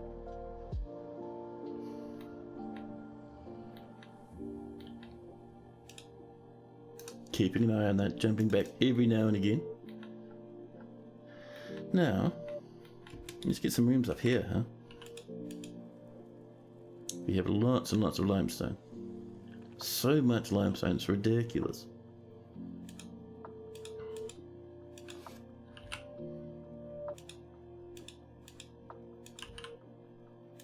There we go. Get all this stuff together.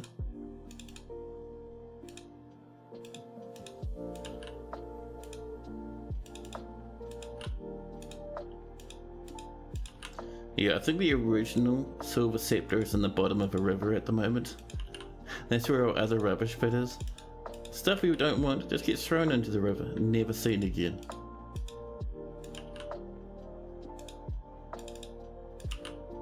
There we go.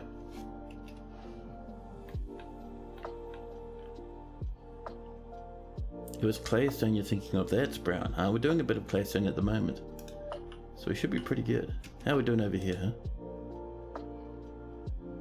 Someone's working on it as we speak. They'll bring in some silver. They might bring in some coal. Someone's come over. They've brought in some silver. They're rushing off. Seeing as they're rushing upstairs, that's telling me they're not going to use our silver scepter. You're going to do so many things with this rework of the pyramid. Oh, fancy. Linux comes up with the most extreme and fancy things imaginable. I'm still blown away by their fantastic underground cavern river. So cool. We've smelted more ore. That'll be more lead and more silver. I'm watching. I'm waiting for someone to come up. I want to see that silver scepter. Will we be lucky? Oh, they've come in. Avocado wood barrel. No, get out of here. That's forbidden. No avocado wood barrels. You have to do something else. That river is still a work in progress. You haven't finished it yet. Oh man, it looks so cool though. They might only want to decorate furniture, which could be a problem.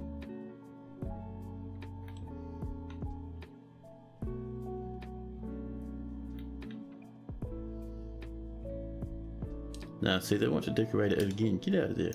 That's forbidden. No longer can you use that barrel. We'll try and make sure that this does output to here.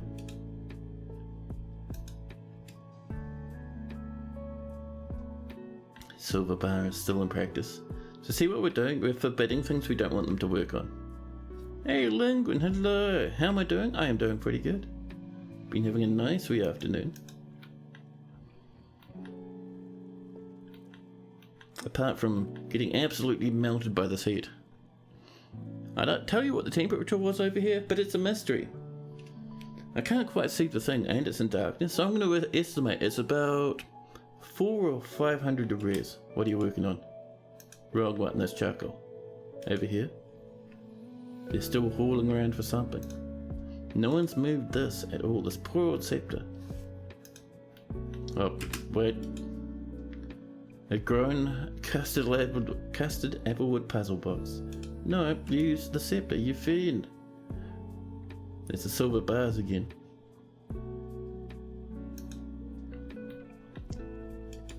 Yeah, see, this is part of the problem. We have to force them to use the scepter, and they're not moving it. It is difficult. And we got some migrants, bringing us up to a dizzying population of 41. Remember the cap is set to about 5,000. Effectively, there is no cap.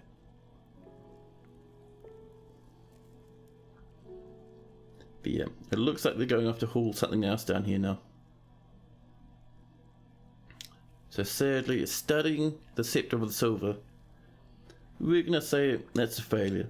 But that's generally how you do it. If we could force that into here, it would be fine. Oh, some pigtail rope, huh? Get out of there. And they just come back to the barrel. Why is no one doing anything with this?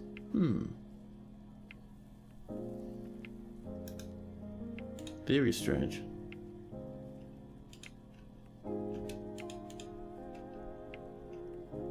No, they've given up completely now. Won't they fail to do so because the scepter is inside the workshop? A second workshop that only takes from another workshop might work. Sentient potato, you might be onto something there. Let's build our new workshop. So a new metalsmith. We don't have any more anvils, damn it. What we could do is we could dismantle this one. Bop. And then rebuild it. Here it goes. Down it comes. There we are.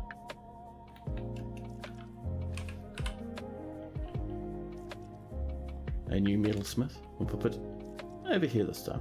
Maybe like that. Iron anvil. We'll make it out of a little bit of limestone. Oh, that was silver bars? Well, that's fine. That's no worries. We have plenty of silver bars. There's no problem. There we go.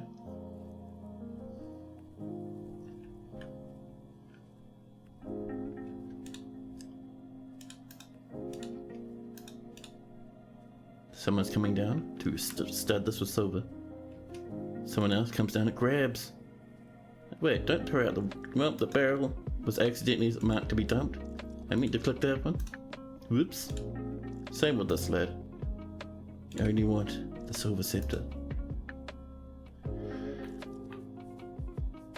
People are rushing about. We're running out of claystone. We'll mine a bit more in just a jiffy. Oh, I saw someone moving. There's the silver. And they rush off, leaving behind the silver scepter. Jesus Christ, dwarves. Why? What is wrong with the silver scepter? But yeah, it looks like, sadly, things aren't going to work.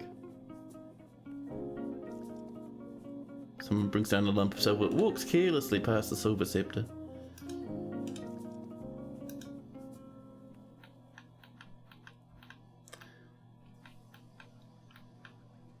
these lads? Are they coming back?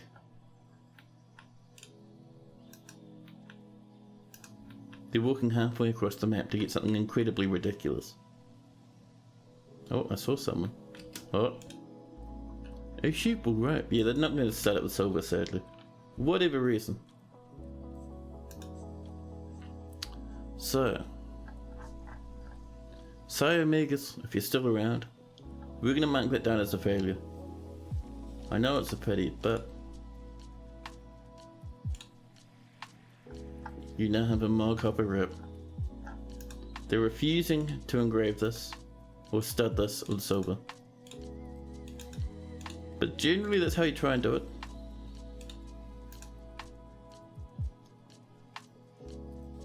Oh, look at this. Are you going to come down and make fun of me now? Bit of silver and something that's just above the silver scepter. I wonder if they don't want to stud it because it's silver. What if we try with lead? Stud with lead. Just one. An image of Mog Hoppers. So, existing image. Let's see, Mog Hoppers. The second one, the Diamond Whispers. There we go. Maybe that'll work. Maybe. Over here we're creating pigtail rope. Studded with silver Mog Hoppers.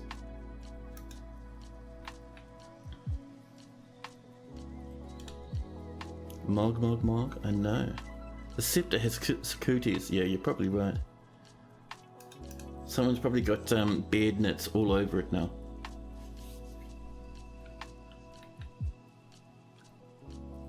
You're really taking the game to its limits. It'll be fine. Anyway, let's get back to doing other stuff. Now, we were looking at getting a bit fancy up here, weren't we? So we have this. Let's try a little bit of sandstone. Oh, did we not do any? Oh no, it was siltstone, wasn't it? Siltstone blocks, we have 32. We're only doing just a quick demo, so we'll only do a little bit. But we're choosing what sort of colour we want. Siltstone blocks or our claystone. I almost typed that as clayboard. We have 12 claystone. And the one we don't like, we can just pull up. So let's have a look. I'll give our dwarves time to work on that. Over here, these are getting ready. Pop those in. Oh, you know what we need also? We need a tavern, man.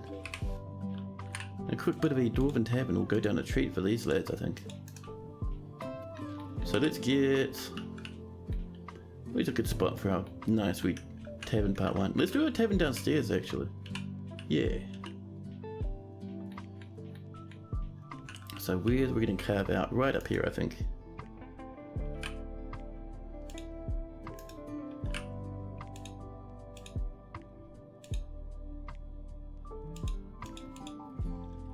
Nope, yeah, it's a bit of a squeeze. You don't really want your dwarves kind of piling up in one little corner, so you want your corridors and stuff to be at least 2 wide.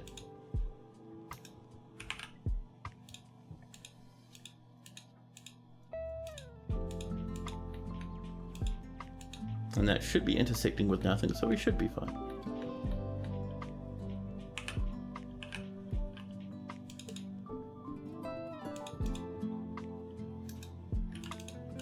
Yeah, that's looking pretty good. And then we'll do a tavern just below this, and we'll see dwarves rushing back and forth on the floors below. Look at this, people already rushing up to do their very best.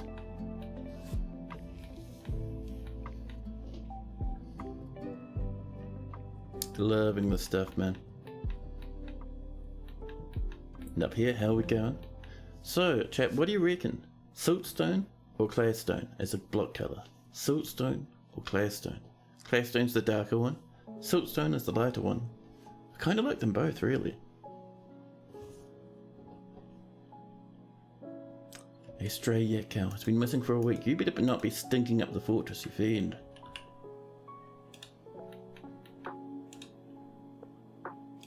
Let's make sure we're not missing anyone from here. We've got piggies, we've got a hamster, a bull.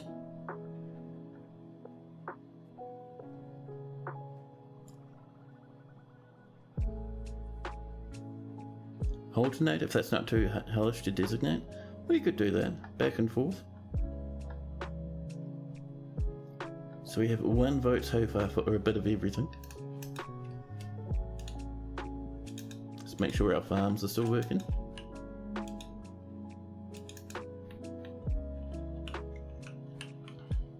This is coming in now, which is cool. So up here, oh, mung beans, nice, tasty even.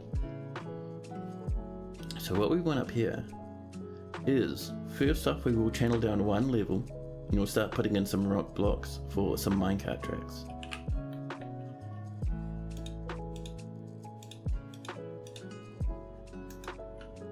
Yeah. This is going to be good. It's going to be very effective against the various goblin forces.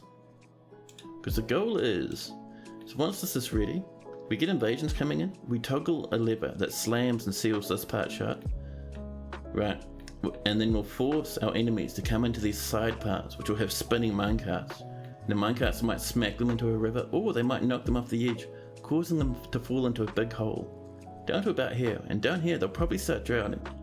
Because down here, we are below the first of the aquifers. Should be nice. But before we can do that, we need to do some more channeling. Lots more channeling. But we have enough miners to be able to pull it off now.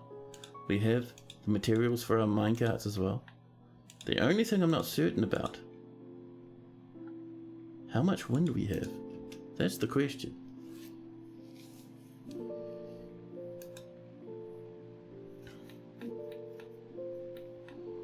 So, back down here again.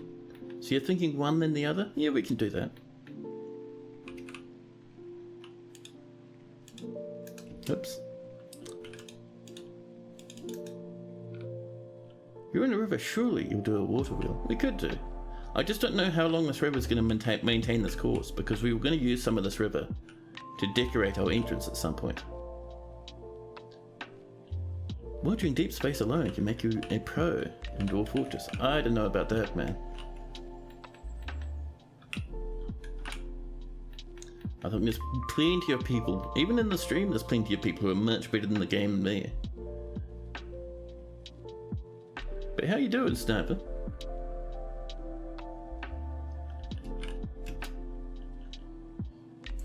So before we channel any further down, the next thing we need to do, we need to get some walls in. So we need a path from here across, just like this. Oh, we're just choosing random materials? I don't know about that one.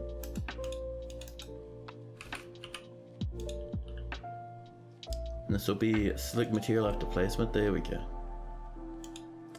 And this will be of silver. We have 47. Should be about enough, I think.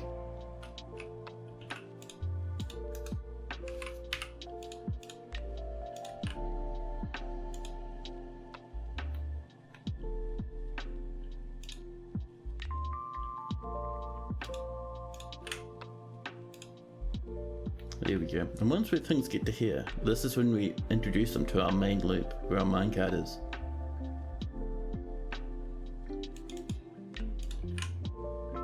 Around like this. We just draw out a nicely basic little minecart track. You have to be a bit careful, because if you make these too close, enemies will jump from one tile to the other. But that's less of a problem the further back we go.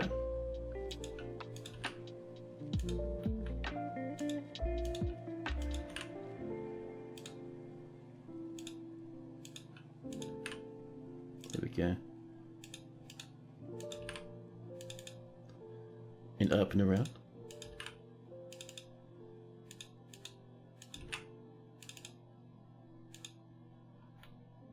And I think around to here should do us.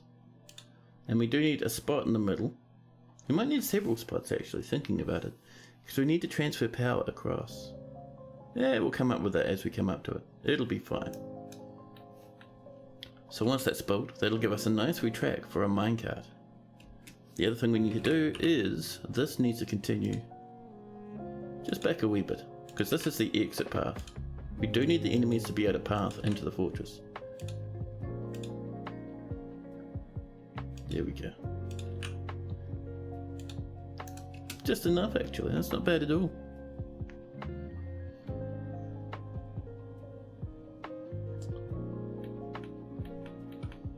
And we'll do one side at a time. Our dwarfs are plenty busy as it is. So I think on the... I really like that siltstone actually with the lead. That is cool, but it's quite dark. I think we could do that inside the fortress. I would love some siltstone up this way, I think.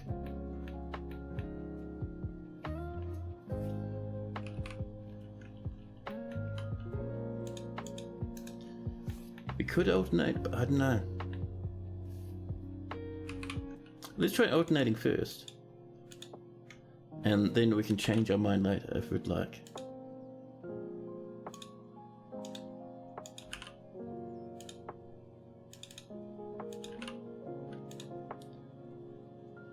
Then like this.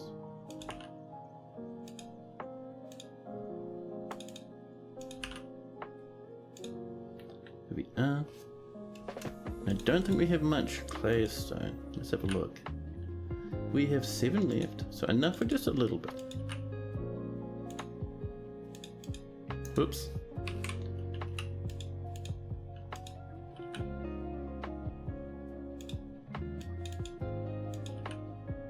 There we go. And we'll do one spot there as well. There we are. Our dwarves will get on that, and I'll get that done fairly quickly. Down this way. Our efforts were a failure. We have various decorated things, but our scepter was gone.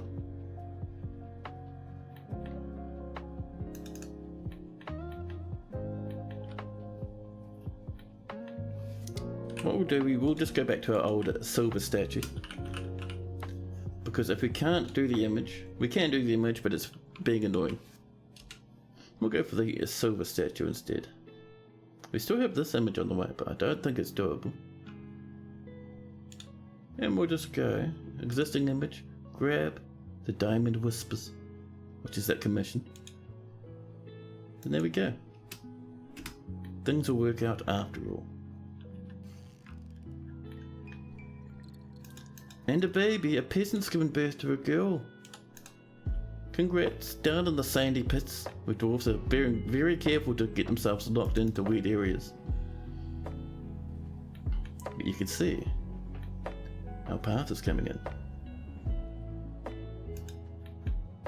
So our minecart tracks will probably be made of wood, and our minecarts will be made of solid lead. I think lead's the heaviest, so it should be pretty good. Get the last few bits in there. We only have 42 pop, but that's okay.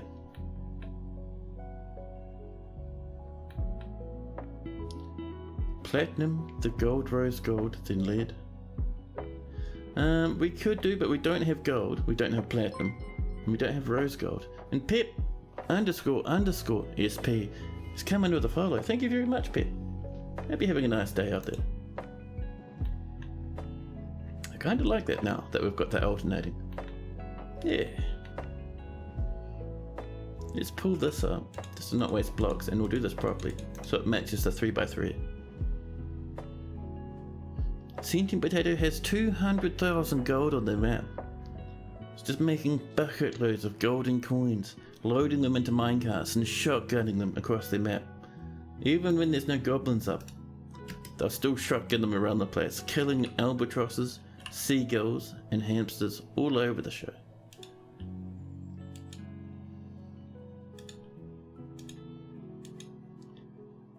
Oh, we're out of one claystone. Damn it. Listen, this claystone needs to go. We need to deal with some claystone shortages. However, we can come down a wee bit, because I do remember us finding some claystone.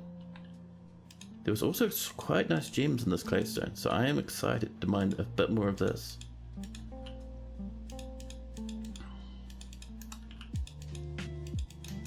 There we go.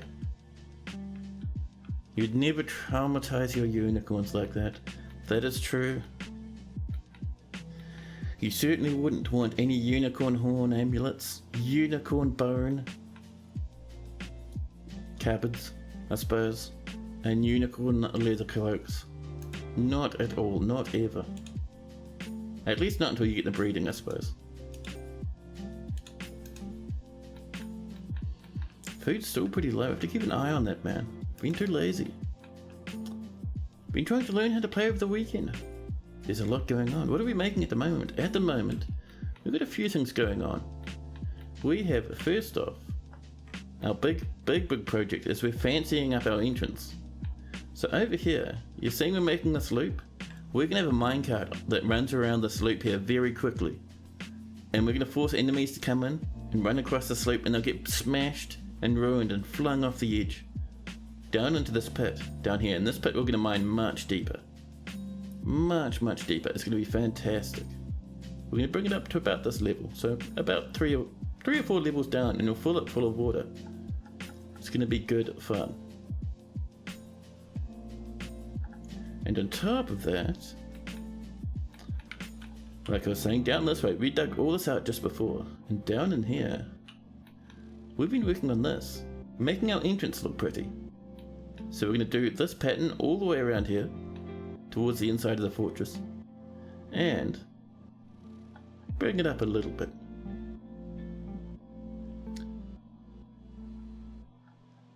Has, there is a regional pop of 11. Wait, not has.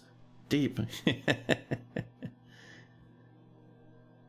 But yeah, it seems difficult on the surface, but one thing you got to realize, your fortress doesn't have to do everything. It doesn't even have to do very much. You can ignore huge parts of the complexity of Dwarf Fortress and still have heaps of fun. Just as long as your dwarfs have something to eat and something to drink, you're off to a good start.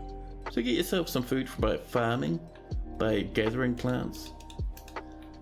Get yourself some water. If you're in a big trouble with the lack of water, dwarves will drink from like a stream or a pond or something, but they really want booze, so get yourself a still going.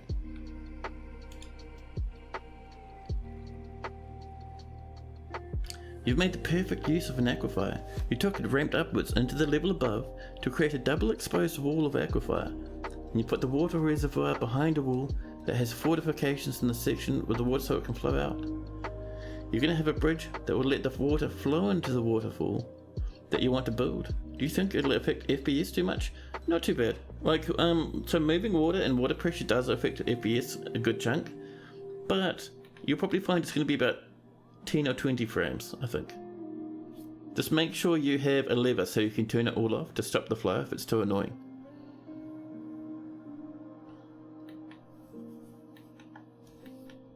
But yeah, anyway. This has been pulled up. We did need that one little bit of rock. So we'll pop it up here now. There's the clay stone. That'll be some more siltstone just up to here. There we go.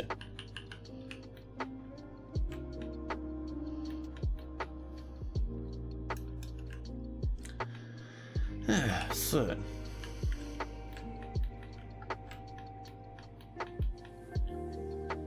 oh, we have struck a more indigo tourmaline. That's what I was hoping to see, chat. The fancy purple gem that we can trade for megabucks to the elves once we cut it. And we've made some charcoal.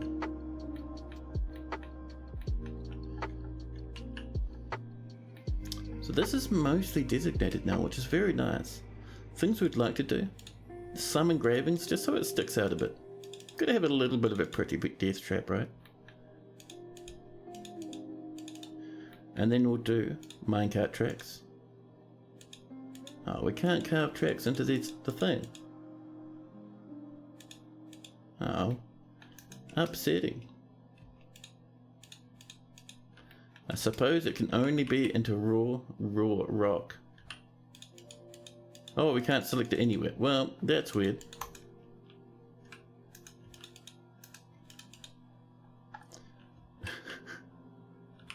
That also tells me we probably have invisible minecart designations everywhere now. Or minecart track designations. So if we do this, and do it for just one section, down here to here, is that going to be done? Let's have a look. People are rushing in to do this other stuff first. Remember the original design with the really cool diamond shape for a river? That's what you're intending on filling them before it spills out onto the river. Ah. So that would be what you have it filling over time if you did it the way you think. Oh snap, that's going to be cool. I'm guessing minecart carvings aren't working. It's just flat silver floor. We can't engrave it. Must be only stone floors. Well, that's fine. This music is very chill, you like it. Cheers! It is Lofi Girl stuff. You can find it on YouTube and on Spotify. But yeah, it works nice with the stream. I like it. So if we can't carve, we will create minecart tracks. Just like this. We're gonna make them out of... what do we got? Maybe some cashew. Bit of cashew log, just raw logs, really infuriate the elves. This is what we used to kill invaders, elves. I hope you like it.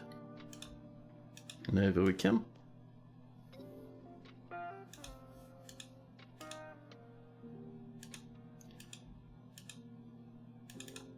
Oops. Keep those tracks coming, huh?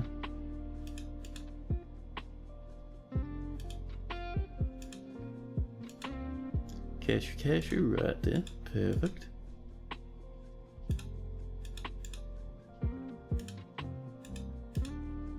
Cashew and then across to some more cashew. Now I think, do we have mechanisms? We have not been making them automatically, so I'm going to assume we don't. Let's get some rock mechanisms running automatically.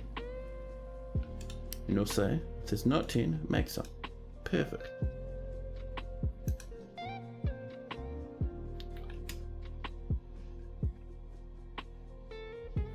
And we also want a lead minecart. I think that should be heavier than silver, so it should do a good bit of damage. We'll do 2 of them. Thank you.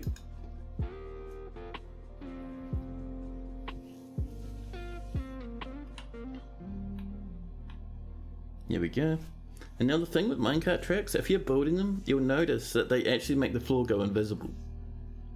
So you're seeing, it's showing rock, but we're seeing through this, I think. It's a bit of a pity, but it's a bit of a weird bug. Well, not too much we can do about it really, until Toadie and Co get round to fixing it.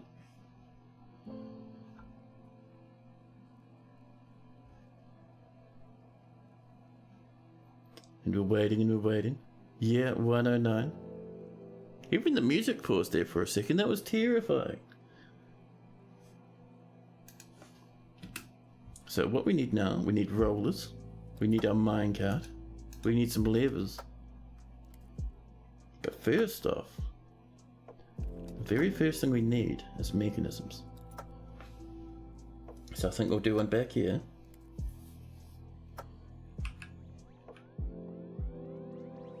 We'll do a gear assembly right here. Ah, we'd have to build some floorings. That's alright. We could have it completely suspended by a machine above. And for that, we're gonna build a little thing here with a windmill on top, I think. We'll do it up pretty much just the one level. We don't need, it doesn't need to be too high. So, for this, we can fill up the inside with some silver.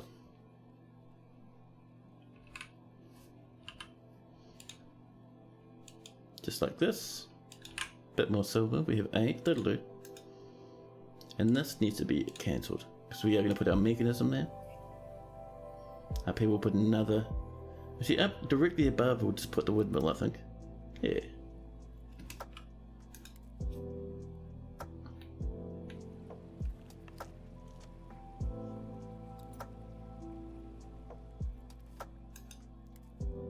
There's our silver statue. So Amigas, where would you like your mog hopper statue?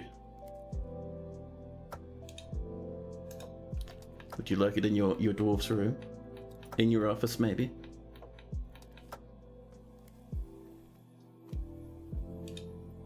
Let's engrave these too for fun.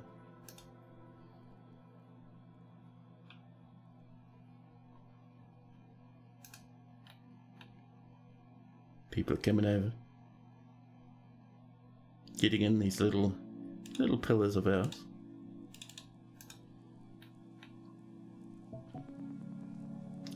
And we need a caravan from Duradmon has arrived. That's the autumn. That'll be the dwarves coming in with their outpost liaison. How will you guide the enemy's tracks and not through the footpath? So, we haven't done it yet, but see how over here we have this bridge? If this bridge raises up, nothing can go past it. So what we'll do is if we get an alert that we're under siege, we'll tell our dwarves to rush inside, and we'll have a bridge that goes from here to here. And we'll raise it when we're under siege. Nothing can pass along this path, and things will have to instead go around this way. We will block this up as well, and we're also on this side going to make another big hole and have another minecart like this one.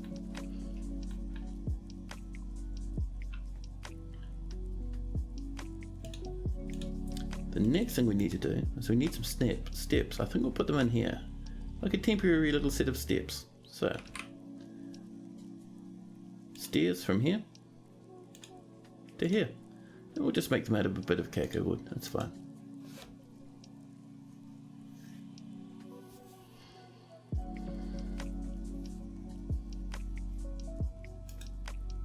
There's our claystone blocks coming in. Here comes the traders, making their way over. They'll be heading down through the giant hole and into the fortress, just popping down the side entrance here. And we've met with Tekid again, the outpost liaison. Merit deserves a reward, says Tekid, the outpost liaison, and I come empowered to establish this colony as an official land of our realm. We have 42 population. Can you imagine the trade wagons though? Of course, there are responsibilities, and the nobility must live well. Do you have anyone that's suitable to recommend for elevation? So you're going to go off for an early night there, Sentient Potato? Well, thanks for hanging out, bud. Have yourself a good sleep. We, on the other hand, can scarcely believe our good news. Who are we going to have as our Baron? Let's see, we have Beekeepers, we have Claiborne, a Fish Dissector, we have Magical Hack, a Metal Crafter. We might go for Claiborne actually. I'm feeling a bit of a Claiborne Baron would be good. Fish Dissector don't get up to too much, and we don't want our Baron doing anything. So let's have Claiborne, the Fish Dissector, now be known as Claiborne the Baron. There is much to share, says Tekid. They're asking us what we want. So we got anvils the last time. We will ask for them again just in case. A little bit of iron. We'll go for some steel as well. And the next time they'll bring trade caravans, so we're going to ask for rose gold as well. And a bit of bismuth bronze or a bit of purple, just for niceness. We're also going to ask for, aside from anvils, we're going to ask for some,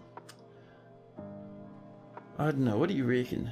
Battle axes we did last time. How about maces?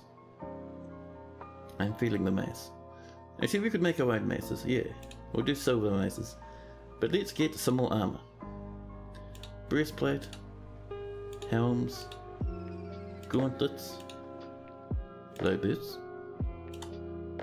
greaves, and shields. There we go. And I think with that we should be pretty good, really. I don't think we'll have anything fancy in pets. We could have a look though.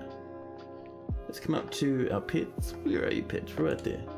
They have peacocks, dogs, cats, mules and donkeys, horses, cows, sheep, boars, goats, hens and roosters, cavibores, also known as guinea piggies, ducks of varying types, water buffalo, reindeer, goose, yaks, llamas, nothing fancy so far, turkeys, rabbits, and guinea pigs.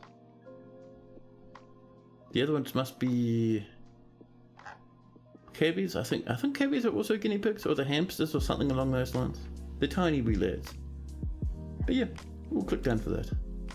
We're asking for all sorts of goodies.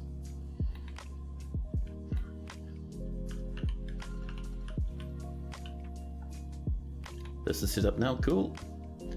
So for our windmill, we can even check. For a windmill, if we're going to put it there, it needs to be on ground or near a machine. So we'd need to build it a little bit over. Maybe something like this or like this. I'm thinking like this would be nice. It's quite close to that ground there, which I don't like. So probably like this, and then we can just remove that. That'd be good. Yeah. So let's do ourselves a bit of flooring. We'll go for, strangely enough, a little bit more of our silver. Oh, we have to wait for that to be built, and then we can do that part. It'll be fine. When you first played this game, you thought drakes were like dragons. Then you found out they were male ducks. The amount of people who have come into Dwarf Fortress and said, oh snap, I've ended up with drakes, this is amazing, and then posted it on Reddit or dropped it into someone's chat in their stream. Dude, it's through the roof. Don't feel embarrassed. So many people didn't know, and then they did know. Here we go. Merchants have arrived and unloading their goods. Our hamlet is now a barony. And we have Claiborne, the Baron of Northrough, who needs many rooms. We'll get into that next episode, because at the moment, we're slowly but surely just finishing up for the afternoon. This is the Monday stream, so it's a bit, I call it the mini Monday stream. It's 2 hours, usually 2 hours shorter than normal. We go between 3 and 4 hours. Can we have a dedicated drake farm? You can't farm drakes because they won't reproduce, sadly.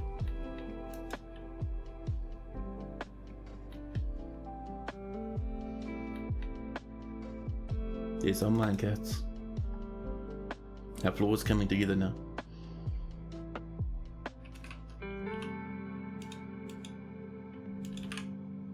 A little bit more of that silver, just up like that. There we go. Here be drakes. Yeah. A miner has been taken by a fey mood. This is Sabrick. Alright, Sabrick, good luck, buddy.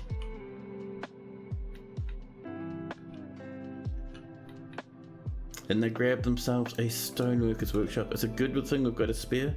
Sabrick, grab everything you need. Go ham on that stone. I mean, look how much drinks we have. So much rice beer, pendant amaranth beer, dwarven wine, more rice beer, fantastic. We have 31 food. Dwarves, can you do a bit more in the old food department? I know it's nice to take it easy and not bother, but please. Rice and potatoes. And because we're a wee bit low, come down and just tell our dwarves to, you know, do a bit of gathering. It'll get us a good chunk more plants. 3 more lumps of silver and that's done.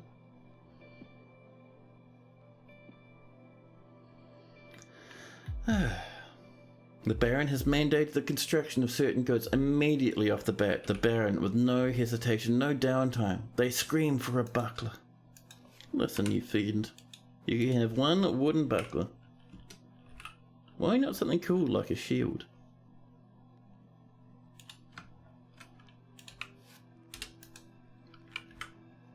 Oh, pardon me. More ore has been smelted. There's going to be more silver for the fortress and more lead. One wee little spot.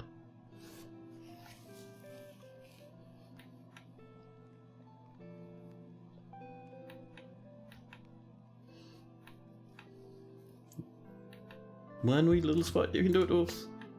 The silver bars are very heavy, so it's very difficult for the dwarves to get around. While we're waiting though, we can do a bit of trading. Let's move some goods about. We have almost no food, so we're trading no food this time. We have a good chunk. I don't want to sell the pink garnets. You can have our yucky jaspers.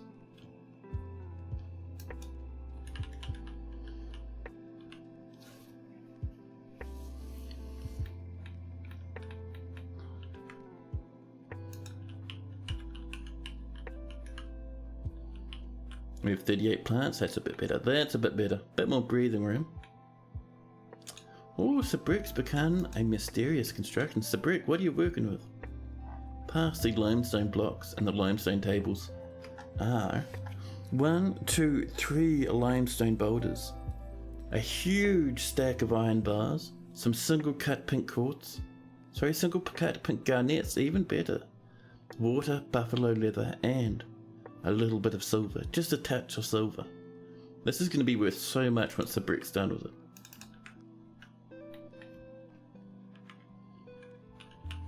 And up and over here, we're still waiting on our one little spot. Someone will be coming up. I'll take them a wee while. It is a bit of a journey to get to the surface these days. So let's get our broker on up.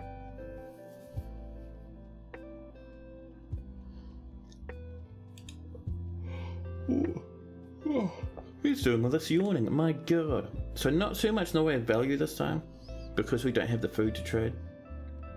We'll get a couple of lumps of iron, but one thing we really want is those anvils. Where are you, anvils? A turkey gobbler. A single spear. Oh, all this stuff looks so nice. All that armor. I wish. Apart from the iron breastplate, that's a bit obscene. But we need the anvils to get another forge. They didn't bring any anvils. Oops. Oh no, there we go. How many can we have? Almost all of them, nice. Yeah, that'll do, we'll trade that. Keegan seems pleased with the correct trading. Cool, we'll bring more next time. No trader needed at depot. There's a wooden buckler, and let's just check if we can cut some more gems, shall we? What do we got? 42 more yellow jasper. Revolting. But there's nothing else really. Oh, there's a bit of indigo tourmaline. We'll snack a bit of that. Worth a good amount. Can't remember how much there was. Indigo is only 5. It's still going to be like a couple of grand though. Not 50, you fiend. There we go.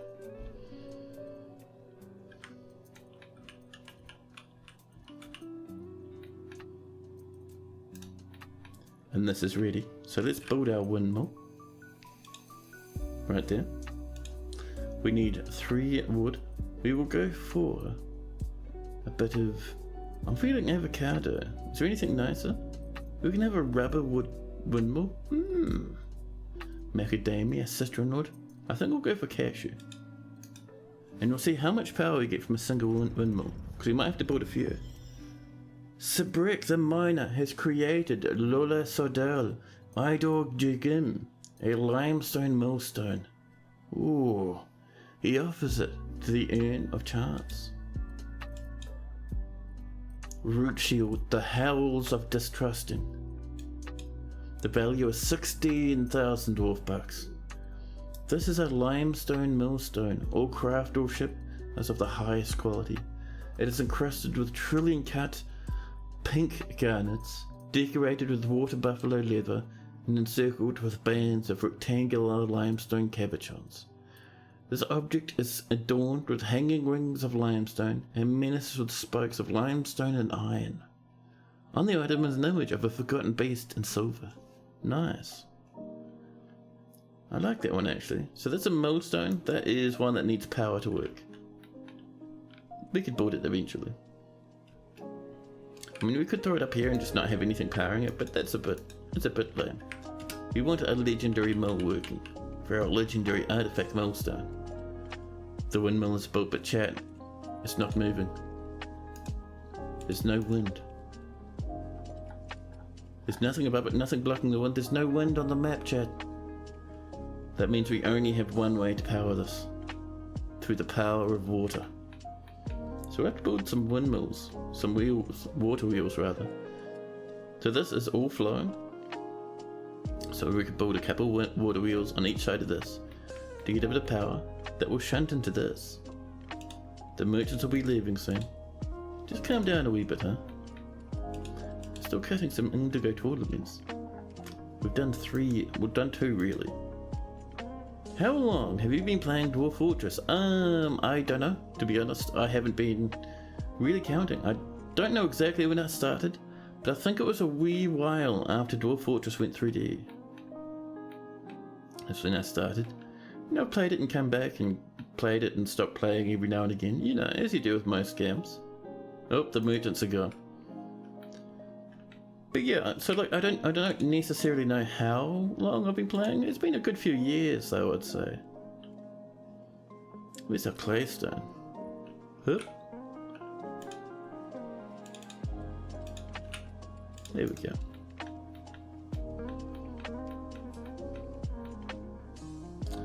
Right, so our fortress is starting to come alive.